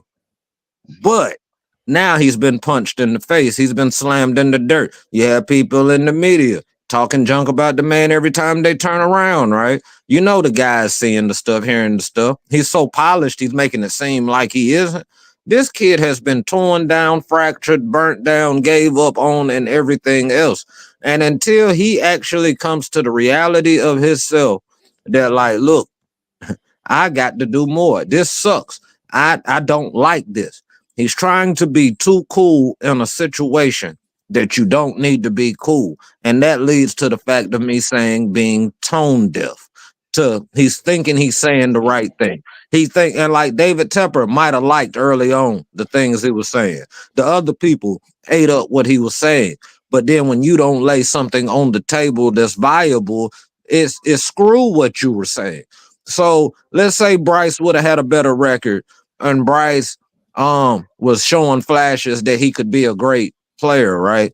Yeah, people might have took that interview clip and said, no, that's not what I like, but they wouldn't have been on it as bad. But that nonchalant attitude that he gave matches the performance that he's given on the field and is magnified 10 times more. I just feel like the kid I hate to say it, I don't the kid's soft, man. That's the best way to put it. The kid is soft. All right. And I don't know what it's gonna take to toughen it up. I'm a country boy or whatever. So you know the uncles and the cousins, they throw you around and they humble you and they bring you back to reality. I don't know who Bryce has in his life that can bring him to reality. But if there's a person there that can do it, he needs to talk to that joker regularly. So I got a real question. To rebuttal that. Well, not rebuttal, to just add to that. So who interviewed Bryce when he came to the Panthers? How did that slide? How did he slide into the scene after those interviews? So whoever interviewed him, how did you not catch that this dude ain't that guy that D Money was just talking about? He always speaks in the same tone. Sometimes when you interviewing people and when people are talking, the saying goes is that if you sit back and you listen to somebody long enough, they'll tell you everything you need to know about them, right? And if we're all in a room and say we're all behind a glass window and Bryce is being interviewed by whoever interviewed him, and me, Cody, Kyle, all of us is on the other side, and we're observing. When he comes out of that room, which one of us is going to look at each other and say, I don't know, man, that he just don't seem like he got that type of shit in him, bro. Yep. You know what I'm saying? It's just like, because I see when guys sit down for interviews and they be like, Coach, I'm telling you, man, when y'all pick me, I'm trying to tell you, man. I've been waiting for this moment. The first time I felt this, I'm gonna run through a wall for you, bro. Like I know you didn't say none of that shit. Let me tell you the first time I felt this. Last year, when I never heard him call his own cadence at the line of scrimmage, it was always the center. So it's like, bro, you're not even having enough bass in your voice to snap the football yourself. Let's be real. To answer that question that Twan just put up, I'm just saying that slid through the cracks, bro. But you think about it, it's because he's protected. And the other outside circumstances that goes with it. Because you got to think about there's certain media guys that are not gonna, like, if you want to get a true person, you make them uncomfortable, right? Nobody makes Bryce uncomfortable. But D-Money, do you want a protected player at quarterback? To be quite honest, I don't want a protected player anywhere. At all, right. But like, I've been saying for the longest, that was the cards that was dealt. I just feel like Bryce, what he's going through right now is what he needed. That is just what he needed. If he wants to have any chance of having a resemblance of a decent NFL career anywhere, he needed to fall on his face, man. because he's been too coddled. He's been too protected, right? Even the media, even though outwardly, and when you start talking about podcast media, yeah, they take their shots, right? But like Panther media and all that really weren't taking their shots. Maybe because they wanted to keep some kind of access with the team and didn't want to tick somebody off. But if you notice, they didn't ask the right questions. And then you notice when it came to different players that were playing with them, they were very selective of the players that they asked questions about Bryce too. You see what I'm saying? So they tried to make sure that they kept him cocooned from all the stuff, because I think what they realized early on, once they got that guy in there good into camp and practices or whatever, okay, this guy's a little softer than what we thought he was. Well, And maybe that's if we and now look what you got. You know, don't get me wrong. A lot of people are apologizing to Frank Reich, right? Because now they feel like they see what it really was, right? I don't apologize to Frank Reich, because you are a veteran coach. You are a veteran coordinator, and you are a veteran quarterback that played in this league. You We have don't want built that guy, up man. enough cachet, right, that you could have sat there and looked at Tupper, Fitter, or whoever you needed the answer to, right, and be like, Andy's my guy from the jump. The kid's not ready yet. Or in the pre-draft process, if you had doubts about him or whatever, right, sir, we need to pause the brakes for a second. Let's really take another look at Stroud, or heck, let's take a look at the collection of quarterbacks again and look at what we got on this squad, right, and see what's the best set for us. Frank does not get to be absolved from this situation just because he's being proved right because of how Bryce has been with Canellis. Because at the end of the day, the dude that I want to be the leader of my franchise, as far as the head coach, I want him to have the kahunas to be able to stand up and be like, this ain't it. And he participated in that coddling during that process until he got fired. No. D-Money, you wrong on that, man. D-Money, you wrong on that part. How you That man figure? just I don't know. D-Money, that man just got Twan, let me say this. he Twan, let just me got say this. fired. He No, just got Twan, fired. but Twan, listen, let me say this though. I agree with the notion that if you're gonna be hired as the head coach somewhere, and you know that you're going to get a quarterback, and you know the type of quarterback that your offense typically runs around, and let's say they wanted Stroud or even Richardson, like a lot of people had theorized that he did, why would you then let the owner run all over you and make a football decision that you it's know the owner. is not going to be good Nah, for your fuck that. success here in Carolina? I have no sympathy Nah. for Frank Reich if Listen, he let all that shit happen. all I'm saying is this. I have no doubt, and the chat, you can tell me if y'all think differently.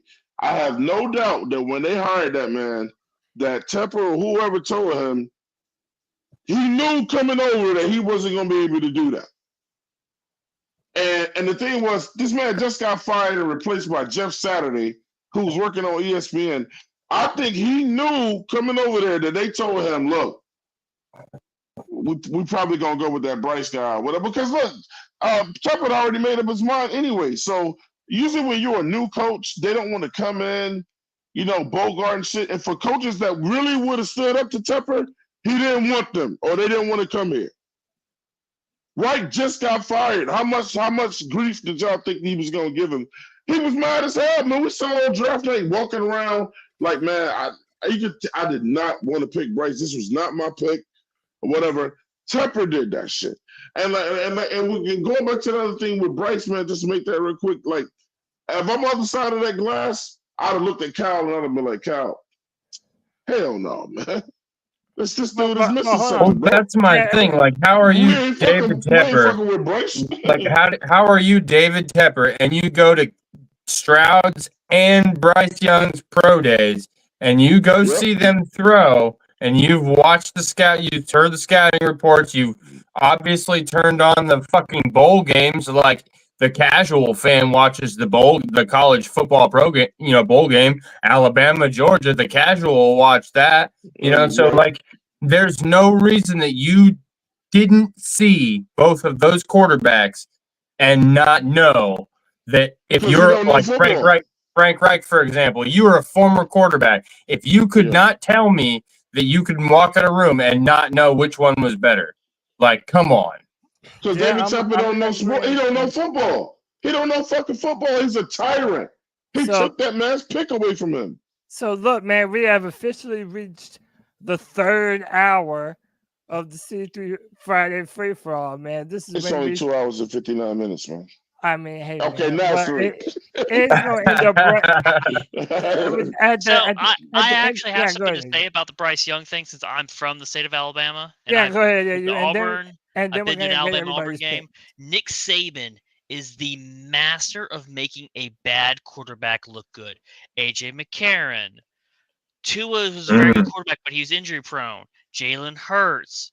There's been so many quarterbacks that he has had in his possession that he's made people want to say, oh, he's a third round, first round, very high picks. And not a single one of them until Mac Jones. Jalen Hurts, honestly. And Jalen Hurts had to go around a couple teams before he got settled. And Tua, we don't know about Tua yet. He is a master about his pro days. He is the master of making a guy look good when he's not. And the reason why he retired is he was losing that control because of NIL deals. He couldn't control kids as well as he used to. And that's why he quit. Yes. So what I'm hearing is we need to give Saban like some sort of like offensive assistant to the quarterback kind of check. Basically, he schemed Bryce open so many times. He would make the receivers open for Bryce to hit giant windows that you can almost drive a car through those gaps. And well, he openly said that he had to change his whole scheme around Bryce Young when he was there. Exactly. He said, I had to change my offense to fit him. Right. Well, that's what I'm that's saying. all I had to say on it. It's Nick Saban is going to be is arguably one of the greatest college coaches in history, and one of the reasons why he made bad quarterbacks look good. Yeah. And so maybe they just need to call Nick Saban and get, because he said he admits that he had to change the offense for Bryce Young and then changed it back when Milroe took over. So like maybe it's in like one of those little green notebooks that's like all rolled up. You know what I mean? And like we could like buy that shit and they could like use it, you know what I'm saying? To like, maybe get something out of this kid. Yeah. So listen, what we're gonna do is we're gonna get everyone's final picks, their player of the game, and what's their final score for the Carolina Panthers as we play the Atlanta Falcons. AU Link, we appreciate you joining the show, man. Give me your score prediction, who wins, and your player of the game. Ooh, okay. I'm going with 33-28. Atlanta wins with, of course, the kicker kicking like a stupid long kick. We're talking 60-yarder because why not? But for Panthers player of the game, I'm honestly going to go with Wallace. He'll have an interception. And he'll probably get it by accident. He'll be looking to tackle someone, the ball will just come into his hand. And you're like, what's this? And run for a good bit. But I do think Wallace is going to be our best player of the game, but I do think we're going to lose. All right, Trevor Wallace, player of the game, losing a narrow game to Atlanta. I like it. Hey, Poppin, I still got you with me, bro? Yeah, I'm still here. Yeah, I appreciate you, man. Give me your final score, player of the game, and who wins. 33-17, player of the game. It's gonna be Atlanta's quarterback. I like the amount of petty that you're not even gonna say his name. I fuck with that.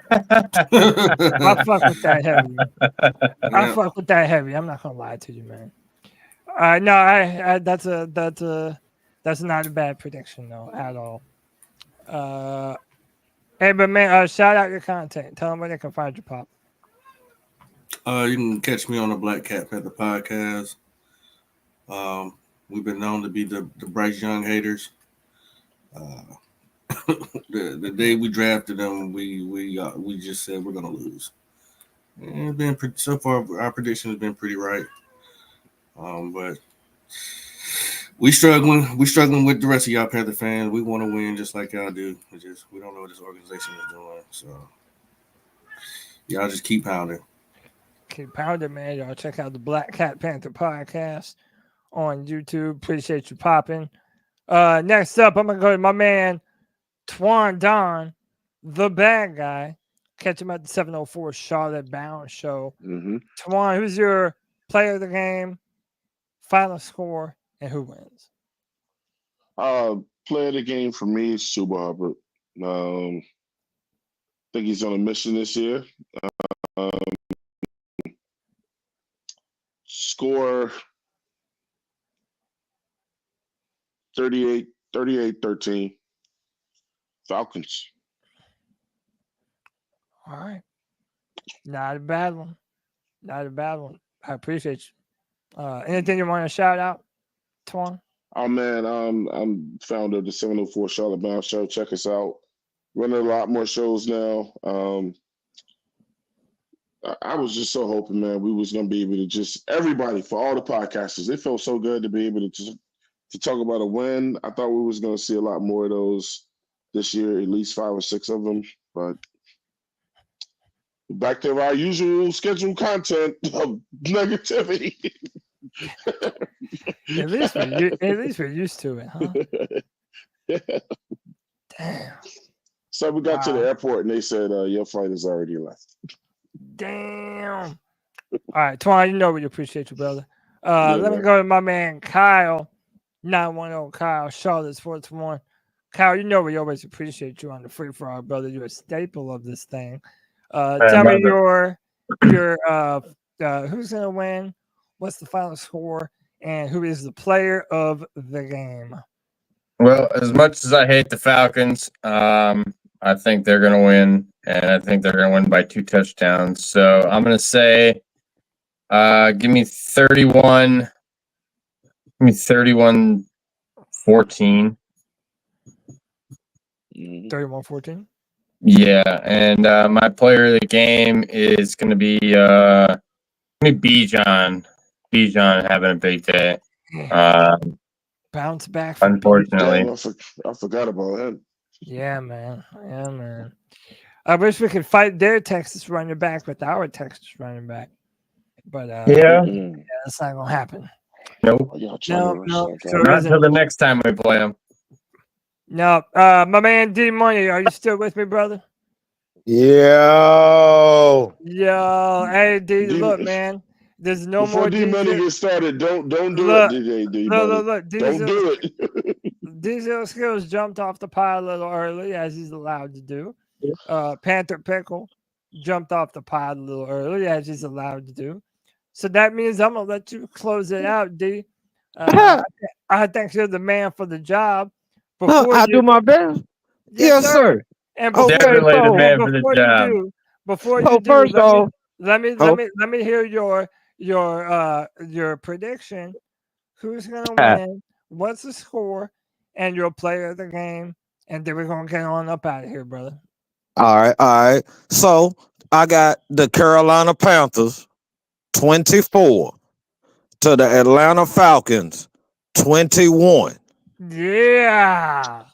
Chuba Hubbard will be the player of the game with 135 yards and 3 touchdowns to lead us to victory. Let's go. Now, family, I understand completely that they haven't shown us a product. I understand that we are the walking wounded. And I understand that they don't give us a chance in hell. But like what I said on Spaces earlier in the week, there was a dude named Diego Pavia that got on a squad that was called Vanderbilt. And this dude did not have one college offer. This joker here had a partial scholarship to wrestle. Okay, and got the job at Vanderbilt and walked in and beat Alabama with the great Jalen Milroe and the little 15-year-old that's breaking everybody's ankles, Williams, and so forth. And when you looked at it on paper, you was like, there was no way on God's green earth that the Vanderbilt Commodores, especially after a big win that Alabama had over Georgia the week before, that they was going to even stand a chance against Alabama. And what happened? Vanderbilt came in there, they fought, they executed, and they didn't give up on themselves, and they won that game. Now we're going into a rivalry game where we take the record, we take the stats, and we throw it out the window, and we line up against the next man, and we go into combat. All right. And Chuba Hubbard is the prime example of a dude who has been counted out so many numerous times. And what did he do?